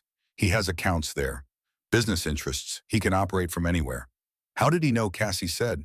How did he know we were getting close? Wheels paused. That's the other thing, he said. My contacts started pulling the surveillance picture. And Ray, he looked in the rearview mirror, the private investigation firm Holt hired to visit the Prescott families. They've been tracking this whole story for longer than today. They knew about Cassie before she drove up from Phoenix. They knew she was Ray's daughter. They knew she was working the story. Ray felt the cold settle in his chest. That's how he knew to use the families as leverage, Cassie said quietly. He knew about me and Dad. He designed the whole thing to force a choice. Yes, Wheels said. The truck moved through the darkness. Cassie looked at Ray. He was looking at the road ahead. At the thin ribbon of lit asphalt in the headlights, the rest of the world dark on both sides. 12 hours, Cassie said. If he boards that flight. Ray nodded slowly. He thought about the letter in his pocket. About 3 months, about 5 weeks already gone. About a man in a charcoal suit who had decided that everyone and everything had a price, and who had spent 20 years proving himself right by finding and exploiting that price in everyone he encountered, and who was about to do it again by simply leaving. He thought about Nora Beckett flinching every time a door opened. He thought about Edna Garner turning on a recorder 17 years ago because she had decided to be careful rather than right after the fact. He thought about Lena Hargrove standing straight. He thought about Cassie in the driver's seat this afternoon, saying okay in the smallest possible voice and meaning it and meaning something larger than the word itself. He thought about what you do with 12 hours when 12 hours is what you have. 12 hours, he said. He looked at Cassie. She was looking back at him. Then we need to move before he does. The Last Ride Part 3. The last ride means something. They made their calls in the parking lot of an all-night gas station off the 17, the kind of place that exists at the intersection of two highways and serves the particular population of people who need to be somewhere at midnight and can't explain it simply. Ray stood at the edge of the lot where the asphalt met the gravel and made the call to Diana Marsh. Diana answered on the second ring. She was 64 years old and had spent 23 years as a prosecutor in Maricopa County before retiring to do the work she considered more important, which was using everything she had learned about how powerful people avoid consequences to help the people they had wronged pursue them. She had a voice like a woman who had spent 23 years in courtrooms and had decided somewhere along the way that the room always knew when you were uncertain, so she had stopped being uncertain. Ray told her about the flight, the recorder, the 11 families, the timeline. She was quiet for a moment after he finished. Then she said, I've been waiting for this call for 6 weeks. She had been in contact with the FBI field office in Phoenix since Ray had first mentioned Derek Holt's name. She had been building the supporting legal architecture around Cassie's investigative work without telling either of them because she understood that the moment you tell a journalist you're coordinating with federal law enforcement, the journalist's independence becomes complicated in ways that affect the story's credibility. The recordings from Edna Garner, she said when Ray told her about them, are significant. Depending on what's on them, they may constitute evidence of wire fraud, which means this is no longer just a civil fraud matter. Can you move in time, Ray said. I've already made 2 calls. She paused. Ray, I need you to tell me honestly what you're planning to do tonight. He looked across the parking lot at Cassie, who was on her own phone pacing the length of the rental car with the focused intensity of someone managing 3 conversations simultaneously in her head. I'm going to make sure he doesn't get on that plane. By going to his house. By going to his house. There was a pause. If you go there, Diana said carefully, there are legal parameters, I know. If you go there and anything happens that a very good defense attorney can characterize as intimidation or harassment, it complicates the federal case. I know that too. But you're going anyway. Ray watched Cassie stop pacing and look at him across the lot. She had her hand pressed flat against the roof of the car. Her face in the fluorescent light of the gas station canopy carried something he recognized as the particular expression of someone who has decided to be afraid and do the thing anyway, which is the only form of courage that actually exists. I'm going anyway, he said. Diana was quiet for a moment. I'll have agents in position by 10, she said. The warrant is in process. Tell your daughter the story needs to be ready to publish the moment this breaks. Understood. Ray. He waited. You did a good thing, she said. Standing up in that diner. I'm not done yet. He hung up and walked back to the car. They drove to Phoenix in the dark. Cassie worked on her laptop in the passenger seat, the screen's blue light cutting across her face in the darkness of the car. She was writing and rewriting the opening paragraphs of the piece, organizing the evidence into the structure that would make it undeniable, moving between documents and recordings and the handwritten notes she had taken over 3 months and 2 days. Ray watched the road. At some point, without looking up from the screen, Cassie said, "She loved you, you know, even when she was angry at you. She never stopped." He looked at her. She kept her eyes on the screen. She used to say you were the most infuriating man she had ever met and the most loyal. She said you'd give your life for anyone you called yours without hesitating for a second, but that the hard thing, the thing you struggled with, was the small daily maintenance of love, the showing up when nothing dramatic was happening. Ray looked out at the highway. She was right. I know she was right. She was right about most things. Cassie paused, her fingers still on the keyboard. She made me promise toward the end. She made me promise not to let the distance between us become permanent. He absorbed this. She asked you to reach out. She asked me to be open to it if you ever did. She turned a page in her notebook without looking up. I've been waiting for 5 years for you to do something other than disappear. He had disappeared. He had done it so completely and for so long that disappearing had become the only version of himself he could inhabit. The road and the engine and the brothers who understood the language of motion and silence.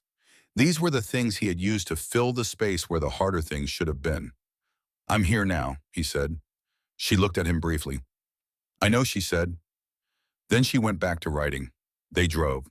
The Holt estate in Paradise Valley sat at the end of a private drive, behind a gate mounted with security cameras and a guardhouse that was staffed tonight because of the party. From the road below, the house blazed with light, the warm yellow glow of wealth performing itself for an audience of people who were themselves performing. Ray had ridden past on his Harley once before they parked and made their plan. The party was still running.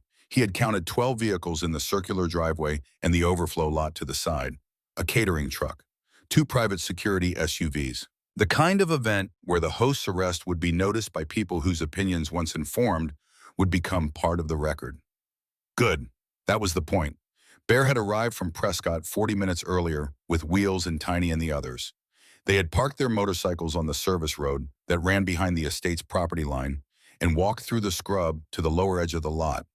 6 men in leather in the darkness, moving without sound in the way men move when they have done difficult things in difficult places and have learned that the body knows how to be quiet when quiet is required. On the north side of the house, Cassie had positioned herself with her recorder and her notebook in the particular invisible quality that good journalists develop the ability to be present in a space without becoming the story.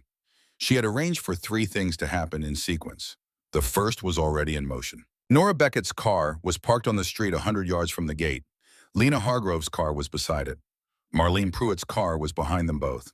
They had called, after the recordings, after Cassie had explained what Edna Garner had given them and what it meant, after Ray had talked to each of them separately for no more than 3 minutes, not persuading, not pressuring, simply telling them the truth about what was about to happen and what it would mean to be present for it and what it would mean not to be. They had come. 3 other women had come too. Women Cassie had spent months finding and corresponding with and carefully, patiently building enough trust with that, when the moment arrived, they were willing to be in the same place at the same time and say the true things with their names attached. They stood in the darkness outside the gate and they waited. Diana Marsh was on the phone with the federal field office. The warrant had been signed. The agents were staged 2 miles away. The clock read 9:47 in the evening. Ray stood at the bottom of the drive and looked up at the house. Bear moved to stand beside him. "How you feeling?" Bear said.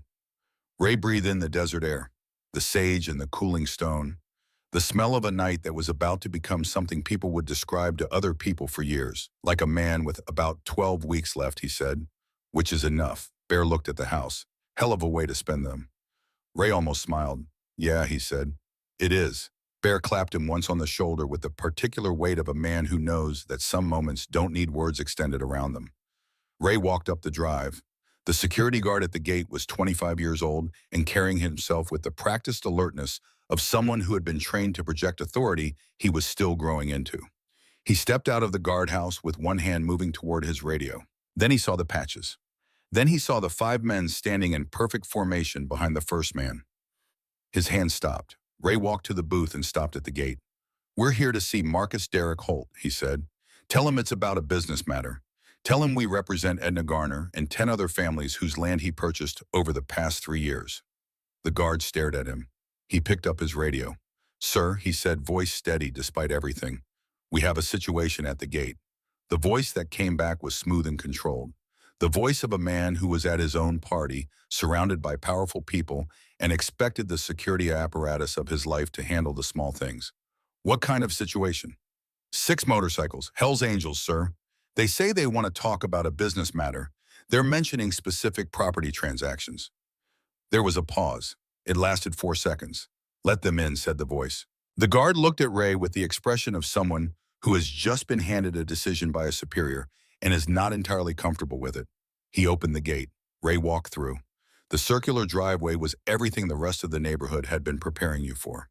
Spanish colonial tile, a fountain that worked water moving in the dry air with the particular extravagance of something that costs a great deal to maintain in a desert. Exterior lighting that illuminated the architecture with the careful attention of someone who understood that wealth is a performance that never stops performing, even at 10 o'clock at night when you think nobody is watching. The front door opened before they reached the steps. Derek Holt came out. He had dressed for his own party with the attention of a man who understood that he was the event. Charcoal suit different from the one at the diner, darker, more formal. His hair was perfect. He descended the front steps with the ease of someone who has been descending this particular set of steps for long enough that he does it without thinking. 2 men came with him, not the employees from the diner. These were different. Private security professionals in dark clothing. They moved with the economical precision of men who had learned their trade somewhere that was not a gym and not a security training course. Derek looked at the 6 motorcycles now parked in his driveway and then at the 6 men standing in front of them.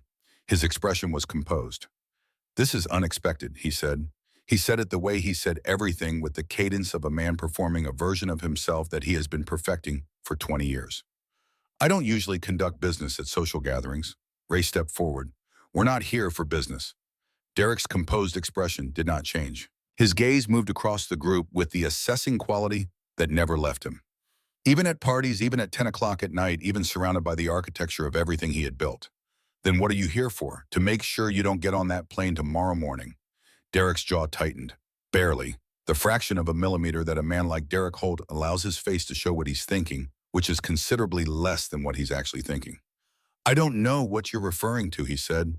Grand Cayman Ray said, "Private charter departing Scottsdale at 11. That's what I'm referring to." The front door had opened again behind Derek. Party guests were beginning to drift toward the entrance, drawn by the sound of motorcycles, by the particular quality of disruption that gatherings develop a sensor for. Ray saw them in his peripheral vision. Men in suits, women in evening wear. The kind of faces you see in newspaper photographs at charity events and political fundraisers. Good. The more of them that were present, the better. You're trespassing, Derek said. His voice had dropped. You're trespassing on private property, and I want you to leave. Then call the police, Ray said. Call them right now. I'd welcome that. And behind Ray, from the side of the house where the garden path ran, came footsteps. Derek looked past Ray. Cassie walked into the light of the driveway with her recorder extended. Beside her, Nora Beckett. Beside Nora, Lena Hargrove, who was wearing the straightest posture Ray had ever seen on a human being. Beside Lena, Marlene Pruitt with her law school notebooks and her particular quality of compressed determination. Three other women behind them walking into the light of the driveway with their names and their faces and their stories fully their own. And behind all of them, Diana Marsh. Diana was wearing a burgundy dress and carrying a briefcase, and had the expression of someone who has spent 23 years in courtrooms and knows what the air in a room smells like right before something significant occurs. Derek's security guards shifted. Their hands moved. Don't bear said from behind Ray. The single word carried the particular weight of a man who has never needed to say anything twice. The hands stopped. Derek's composure was still in place, but it was working considerably harder than it had been 60 seconds ago. More party guests were gathering on the steps in the driveway. Ray could see a state senator whose photograph he recognized from news coverage, two city council members, a federal judge who had attended 3 consecutive Holt Meridian fundraising dinners according to the public financial disclosures Cassie had pulled 3 weeks ago. Derek turned to his security team. Get them off my property, he said. Call the police. Diana stepped forward. I wouldn't do that, Mr. Holt. Derek looked at her. Because the moment the police arrived, she said, I'm going to hand them a copy of this. She reached into her briefcase and produced a document. She held it up. This is a federal arrest warrant for Marcus Derek Holt, she said. Her voice was the voice of 23 years of courtrooms, carrying without effort to every person in the driveway and on the steps. Issued 2 hours ago, charging you with wire fraud conspiracy to commit fraud and money laundering in connection with fraudulent land acquisition practices across Arizona, Nevada, and New Mexico, affecting no fewer than 11 families over a 7-year period. The driveway was silent, not the polite silence of a party pausing for a toast. The charged silence of people understanding that they are in the middle of something that will be discussed and written about and referenced for years. This is fabricated, Derek said. His voice was still steady. This is harassment.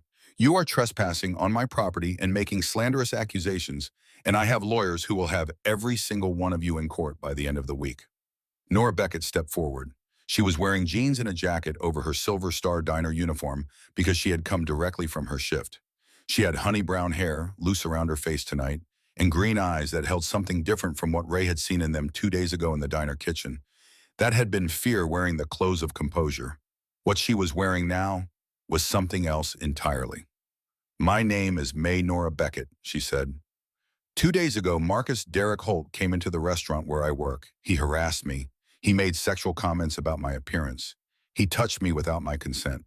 And when he left, he told me he knew my name and where I worked and that he would find me again when I didn't have anyone around to stop him. She said it clearly, without flinching, without looking away from Derek Holt. The party guests on the steps were very still. Derek began to speak. Lena Hargrove stepped forward and spoke first. My name is Lena Hargrove. 8 years ago, I worked for Holt Meridian Group. Marcus Derek Holt cornered me at a company fundraiser and made physical and verbal advances. When I reported it to HR, I was told I had misunderstood a compliment. When I went to my husband, his brother, I was told I was creating drama. I lost my job. I lost my marriage. I built my life back from nothing because this man and the people around him decided that protecting him was more important than the truth. She looked at Derek with the level, unapologetic gaze of someone who has spent 8 years preparing to be in exactly this moment. You told me everything in your company belonged to you, she said. I want you to understand that that was never true. It was never true for a single day. Marlene Pruitt stepped forward. My name is Marlene Pruitt. I worked as executive assistant to the CFO of Holt Meridian Group for 14 months. I experienced harassment for the majority of that time. I was offered a settlement to leave quietly. I refused the non-disclosure agreement. I am currently in my 2nd year of law school, and I intend to spend my career making sure that people like you have fewer places to hide. One by one, the other 3 women spoke. Each testimony was a sentence in the same paragraph. Each one said something particular and specific and true. Derek Holt stood on the steps of his own house and heard it all, and the composure he had maintained for 20 years was cracking in real time in front of the people whose opinions he had spent those 20 years carefully managing. The party guests were not still anymore. Some of them were pulling out phones. A woman in a green evening dress near the left side of the steps had her hand over her mouth. The state senator had taken 3 careful steps toward the door. Wheels walked out from behind Ray and stood in the driveway. He was 59 years old and not a large man by the chapter's standards, but he had the stillness of someone in whom something had been burning at low heat for a very long time and had not gone out. "My name is Thomas Garner," he said. "My mother is Edna Garner. She is 76 years old, and she has lived on the same 180 acres outside Prescott her entire adult life. Her father-in-law built the farmhouse in 1954. Her husband worked that land for 40 years. I grew up on that land. My children know that land." He looked at Derek Holt directly. "3 months ago, your representatives told my mother that the land would be used for a senior living community. They showed her letters and documentation. They told her the casino development company had nothing to do with the property. They said all of this on tape, Mr. Holt, because my mother has been recording conversations with strangers since 1987, because she decided a long time ago that it was better to be careful than to be right after the fact." Wheels reached into his jacket pocket and held up a small digital recorder. 11 recordings, he said. 4 hours. A sound moved through the crowd of party guests. The particular sound that groups make when shared understanding passes through them like a current. "Business is business," Derek said. His voice was still controlled, but the thing behind it had shifted. He said it the way a man says the first thing he can find when the thing he would normally reach for is no longer there. "If she didn't read the contract carefully, that is not my responsibility." The words landed in the driveway air and stayed there. An elderly woman near the front of the crowd in a silver dress made a sound. It was not a loud sound, but the silence around it was large enough that it carried. "Margaret Donovan and I graduated from Arizona State together in 1971, she said. "She was the most honest person in our dormitory. If you took advantage of her, Mr. Holt, you should be ashamed of yourself." Derek turned toward her. He was beginning to make the sound of a man about to say something that would make everything worse. He stopped. He recognized her. The woman was Eleanor Whitfield. She was 70 years old and had been married for 43 years to the senior senator from Arizona, and she had the particular quality of stillness that belongs to people who have spent 4 decades in rooms where decisions are made and have learned that the most powerful thing you can do in most of those rooms is simply refuse to pretend. She had her phone at her ear. "Robert," she said into it. "Yes, I know it's late. I'm at the Holt party. I need to tell you something. Whatever political support you've provided to Marcus Derek Holt needs to be withdrawn as of tomorrow morning. No, tonight if possible." She looked at Derek while she said it. He looked back at her. The movement that began in the crowd after that was gradual and then sudden, the way certain processes work. People who had been watching began to decide that the party was over. Quietly, in groups of 2 and 3, the guests began to move toward their vehicles. Some of them made eye contact with Derek as they left. Most of them did not. The state senator was gone before anyone noticed him leaving.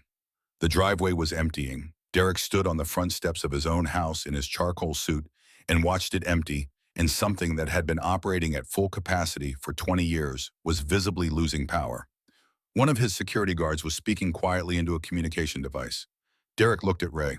For the first time since he had appeared at the front door, he looked at Ray directly and with full attention, the way he had looked at him across the 2 feet of space in the Silver Star Diner. The calculation returning, the assessment, the particular quality of a man examining the situation for whatever leverage remains available. He turned to his security team and said something low. They moved slightly away from the group, took positions near their own vehicle. Then Derek Holt descended the front steps. He walked toward Ray. Ray watched him come. He stopped at a distance that was close enough for privacy. "Callahan," he said. He said it quietly. Ray waited. "I want to talk to you alone." Ray looked at him for a moment. Then he stepped to the side of the driveway away from the others. Derek followed. When they were 12 feet from the nearest person, Derek stopped. He reached into his inside jacket pocket. He produced a business card. He held it out. "There are $2 million, Derek said, that can be in an account of your choosing by 9 tomorrow morning. The account would be in your daughter's name." He looked at Ray steadily.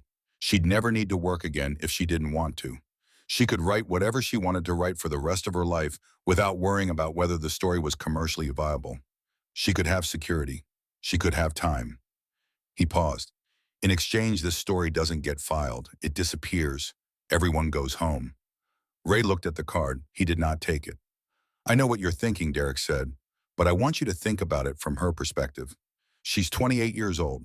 You have 3 months, maybe less. You're dying and you can't change that. But you can make sure she has something that lasts beyond whatever you can manage to fix in 3 months. He paused. You love her. I know you love her. This is a man offering you the only thing you actually have left to give her. Ray looked at Cassie. She was standing 20 feet away in the driveway with her recorder and her messenger bag in her mother's eyes. She was watching him. She could not hear what was being said. She was watching his face for something reading him, the way she had learned to read people with the attention of someone who understands that what a person does in a difficult moment is the most accurate information available about who they are. Ray looked at her for a long moment. He thought about the letter in his breast pocket, the 17th version of the things he had needed to say for 5 years and had never managed to say right. He thought about Eleanor and what Eleanor would have said about $2 million and a dying man and a daughter who came back anyway. He thought about Nora Beckett's green eyes in the kitchen of the Silver Star Diner, saying, I should have just taken the money and shut up, and what it had cost him to tell her that she was wrong. He looked back at Derek Holt. He looked at him for a long moment without speaking. My daughter doesn't need your money, he said. His voice was quiet and absolutely certain. She doesn't need anything from you. She needs to know that her father, when it counted, was the man she needed him to be. She needs that story. Not the one she's writing, the one she'll tell herself about who her father was. He stepped back from Derek. She needs to know that I stood up. He turned away. Behind him, Marcus Derek Holt stood with his business card still in his hand and his house emptied out behind him and the desert night pressing in from all sides. 3 black SUVs with federal plates turned off the road and onto the private drive. Their headlights swept across the driveway. Agent Darlene Whitfield was 44 years old and had been with the FBI for 19 years. She was a compact woman with close-cropped gray hair and the economy of movement that belongs to people who have learned to save their energy for the moments that require it. She wore her federal jacket with the ease of someone for whom it is simply clothing and not a performance. She descended from the lead SUV and walked toward Derek Holt with the directness of someone who has somewhere to be and has arrived there. Marcus Derek Holt, he looked at her. I'm Special Agent Darlene Whitfield, FBI. You're under arrest for wire fraud conspiracy to commit fraud and money laundering in connection with land acquisition practices across Arizona, Nevada, and New Mexico. She nodded to the 2 agents behind her. They moved forward with the efficient precision of people performing a task they have performed many times and have optimized accordingly. You have the right to remain silent, Agent Whitfield said. Anything you say can and will be used against you in a court of law. You have the right to an attorney. Derek Holt said nothing. He submitted to the handcuffs with the stillness of someone who has decided to save whatever he has left for the lawyers who would be making calls within the hour. As the agents guided him toward the SUV, his eyes found Ray. He was 20 feet away, and the federal lights were spinning, and the desert night was full of the sounds of people and vehicles, and the particular charged quality of something large and long in motion finally arriving at its conclusion. This isn't over, Derek said. His voice was level. I'll make bail. I'll beat this. And when I do, Callahan, I will come for you. For all of you. Ray stepped closer. One of the agents put a hand up. Ray stopped at a respectful distance.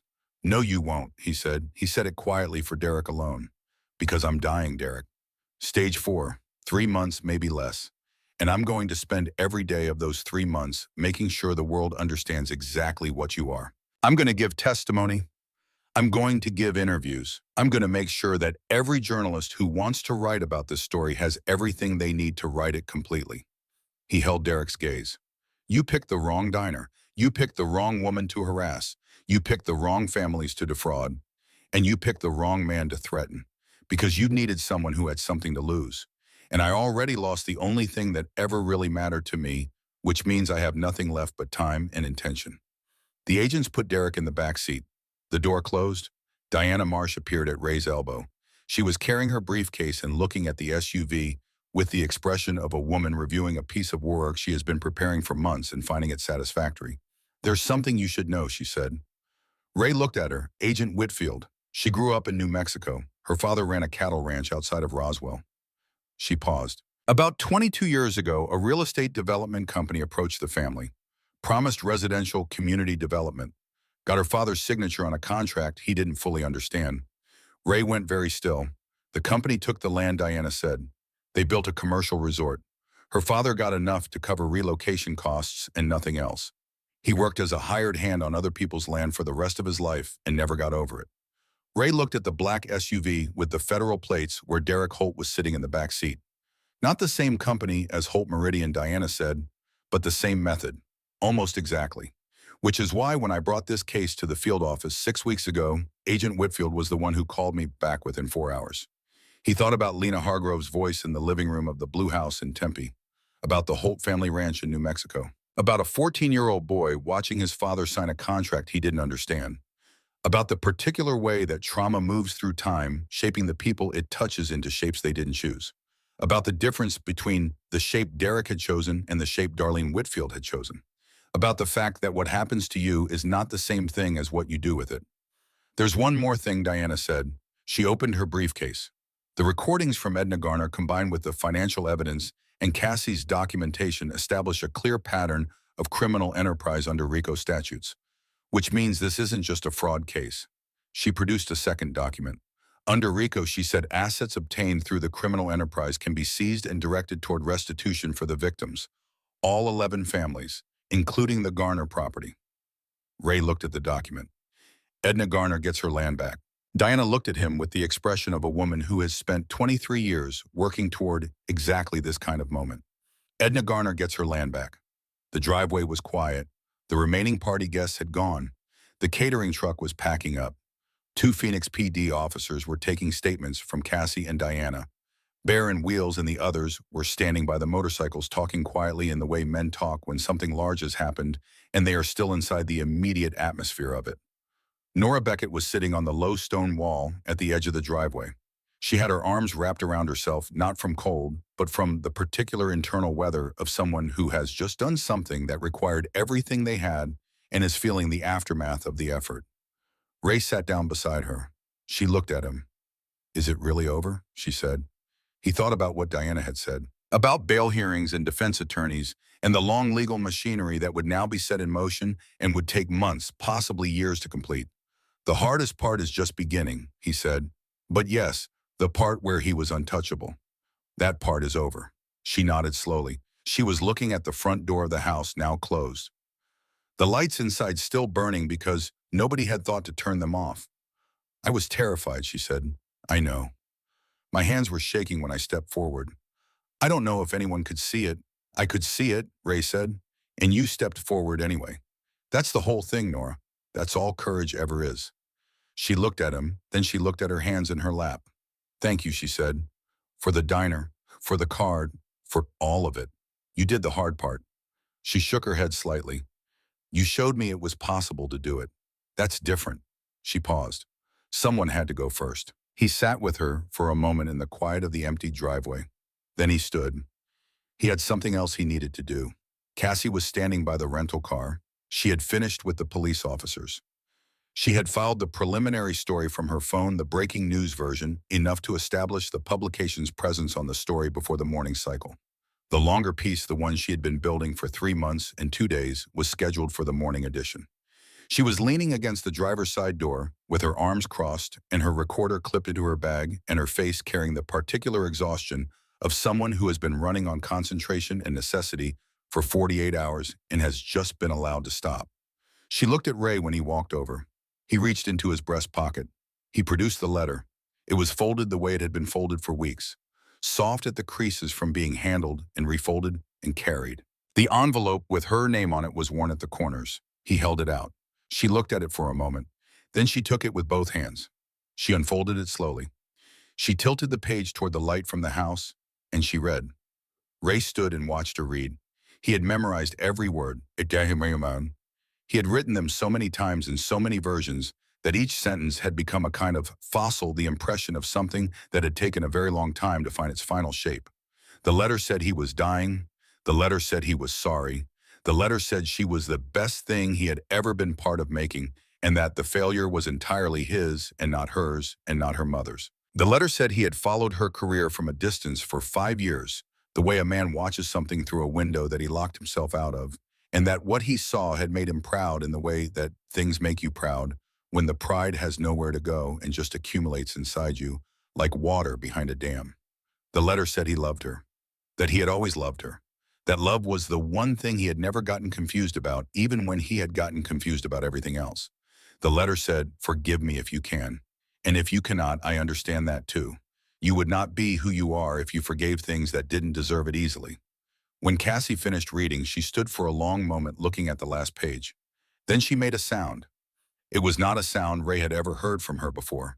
It was the sound of something that had been held under pressure for a very long time, encountering a release. Not an explosion, a release. The way a breath comes out when you have been holding it without knowing you were holding it. She was crying, not the careful private crying she had been raised to do, something older and less managed than that.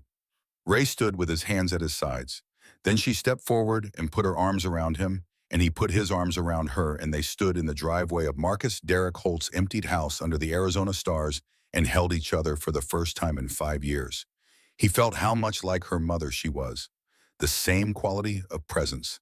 The same way of being entirely there in a moment once she had decided to be there.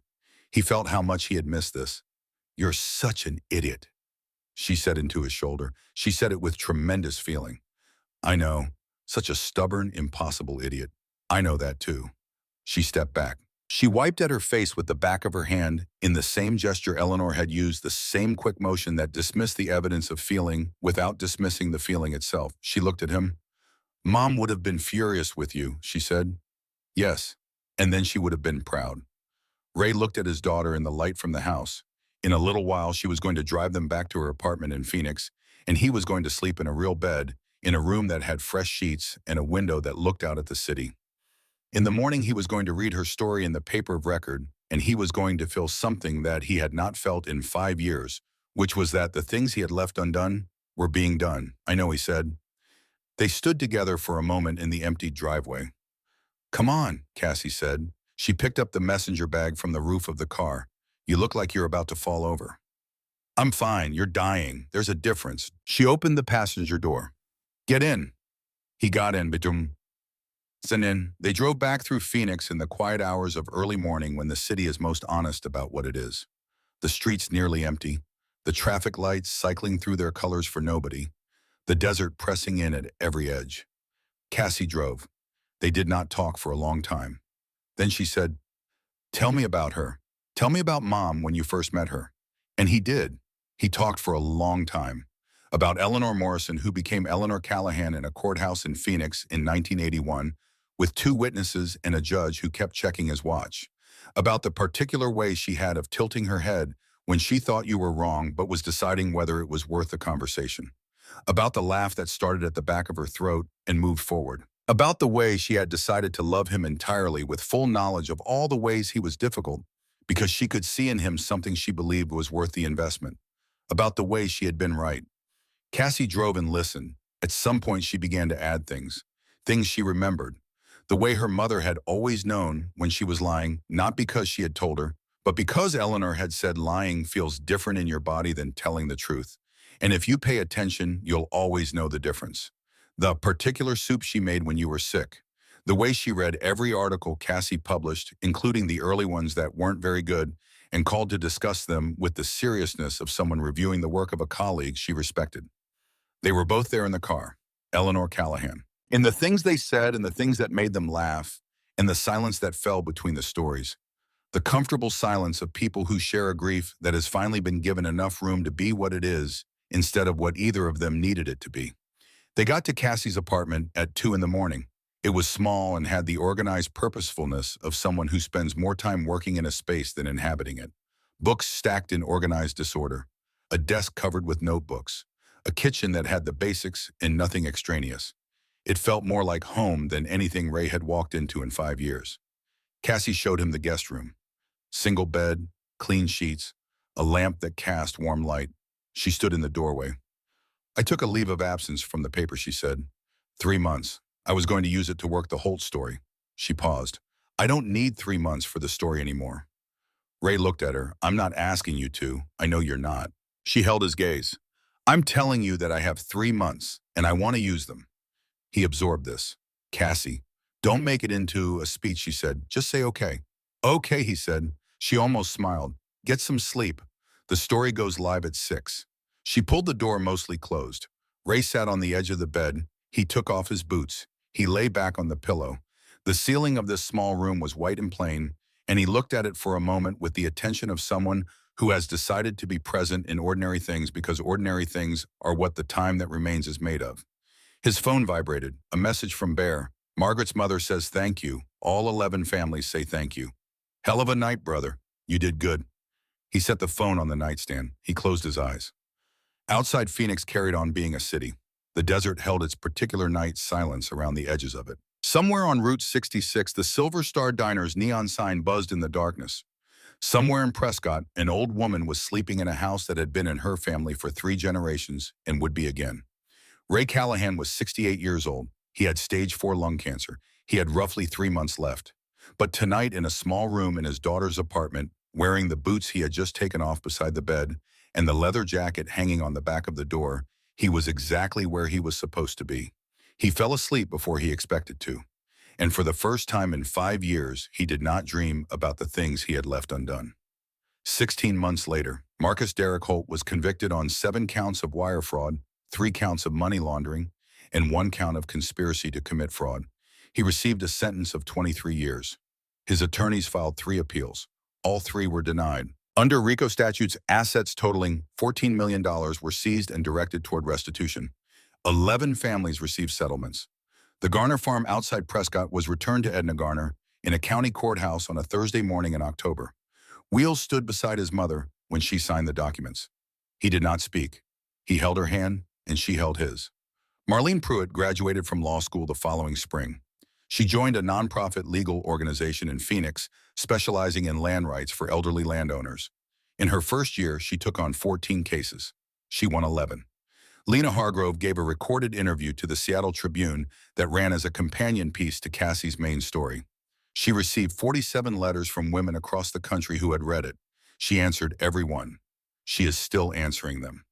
Nora Beckett served her last shift at the Silver Star Diner in February. She used the money from the settlement that Diana Marsh secured for her civil harassment claim to make a down payment on a small space 4 miles east on Route 66. She called it the Silver Cup. On opening day, Rosie from the Silver Star drove over and sat at the counter and ordered coffee black, no sugar, and said it was better than hers. Cassie Callahan received the National Press Foundation Award for investigative reporting for her coverage of the Holt Meridian fraud. She accepted it at a ceremony in Washington in April. In her remarks, she said the story had been given to her by a man who had taught her later than either of them would have liked, but not too late, that some things are worth standing up for even when you are running out of time to stand. She did not say his name. She did not need to. The room understood. Ray Callahan died on a Wednesday morning in November in the guest room of his daughter's apartment in Phoenix. He died the way he had ridden, without fuss and at his own speed and on his own terms. Cassie was with him. Bear was in the living room. Wheels was on the phone from Prescott. He was wearing the gold band. It had not left his finger in 44 years. Cassie took it the morning after. She had it placed on a thin silver chain and wore it around her neck from that day forward, close to where the sternum is, where things are held. 6 Harley Davidsons rode Route 66 from Flagstaff to Phoenix on the Saturday after the funeral. 6 riders in leather. The particular sound of those engines together was something you felt before you heard it. They rode past the Silver Star Diner, and Rosie came out and stood in the parking lot and watched them go and did not go back inside until the sound had faded into the desert distance. In the spring, Cassie drove out to Route 66 on a Thursday evening. She parked at the Silver Star and walked to the edge of the lot where the asphalt met the gravel, where the road stretched away in both directions into the desert horizon. The sky was doing what Arizona skies do in the last light of day, burning through the colors that exist only there and only for a few minutes. The sage smell, the cooling stone, the particular quality of desert air in the moment before evening. She stood and looked at the road. She was wearing the gold band on the chain at her neck. She held it between her fingers for a moment. Some things are worth standing up for, she said, even when you're running out of time to stand. The desert received this without comment, the way it receives everything. She stood there until the colors were gone. Then she got in the car. She drove east on Route 66 into the dark. The road stretched away in front of her headlights, lit, impossible, the rest of the world quiet on both sides. She drove.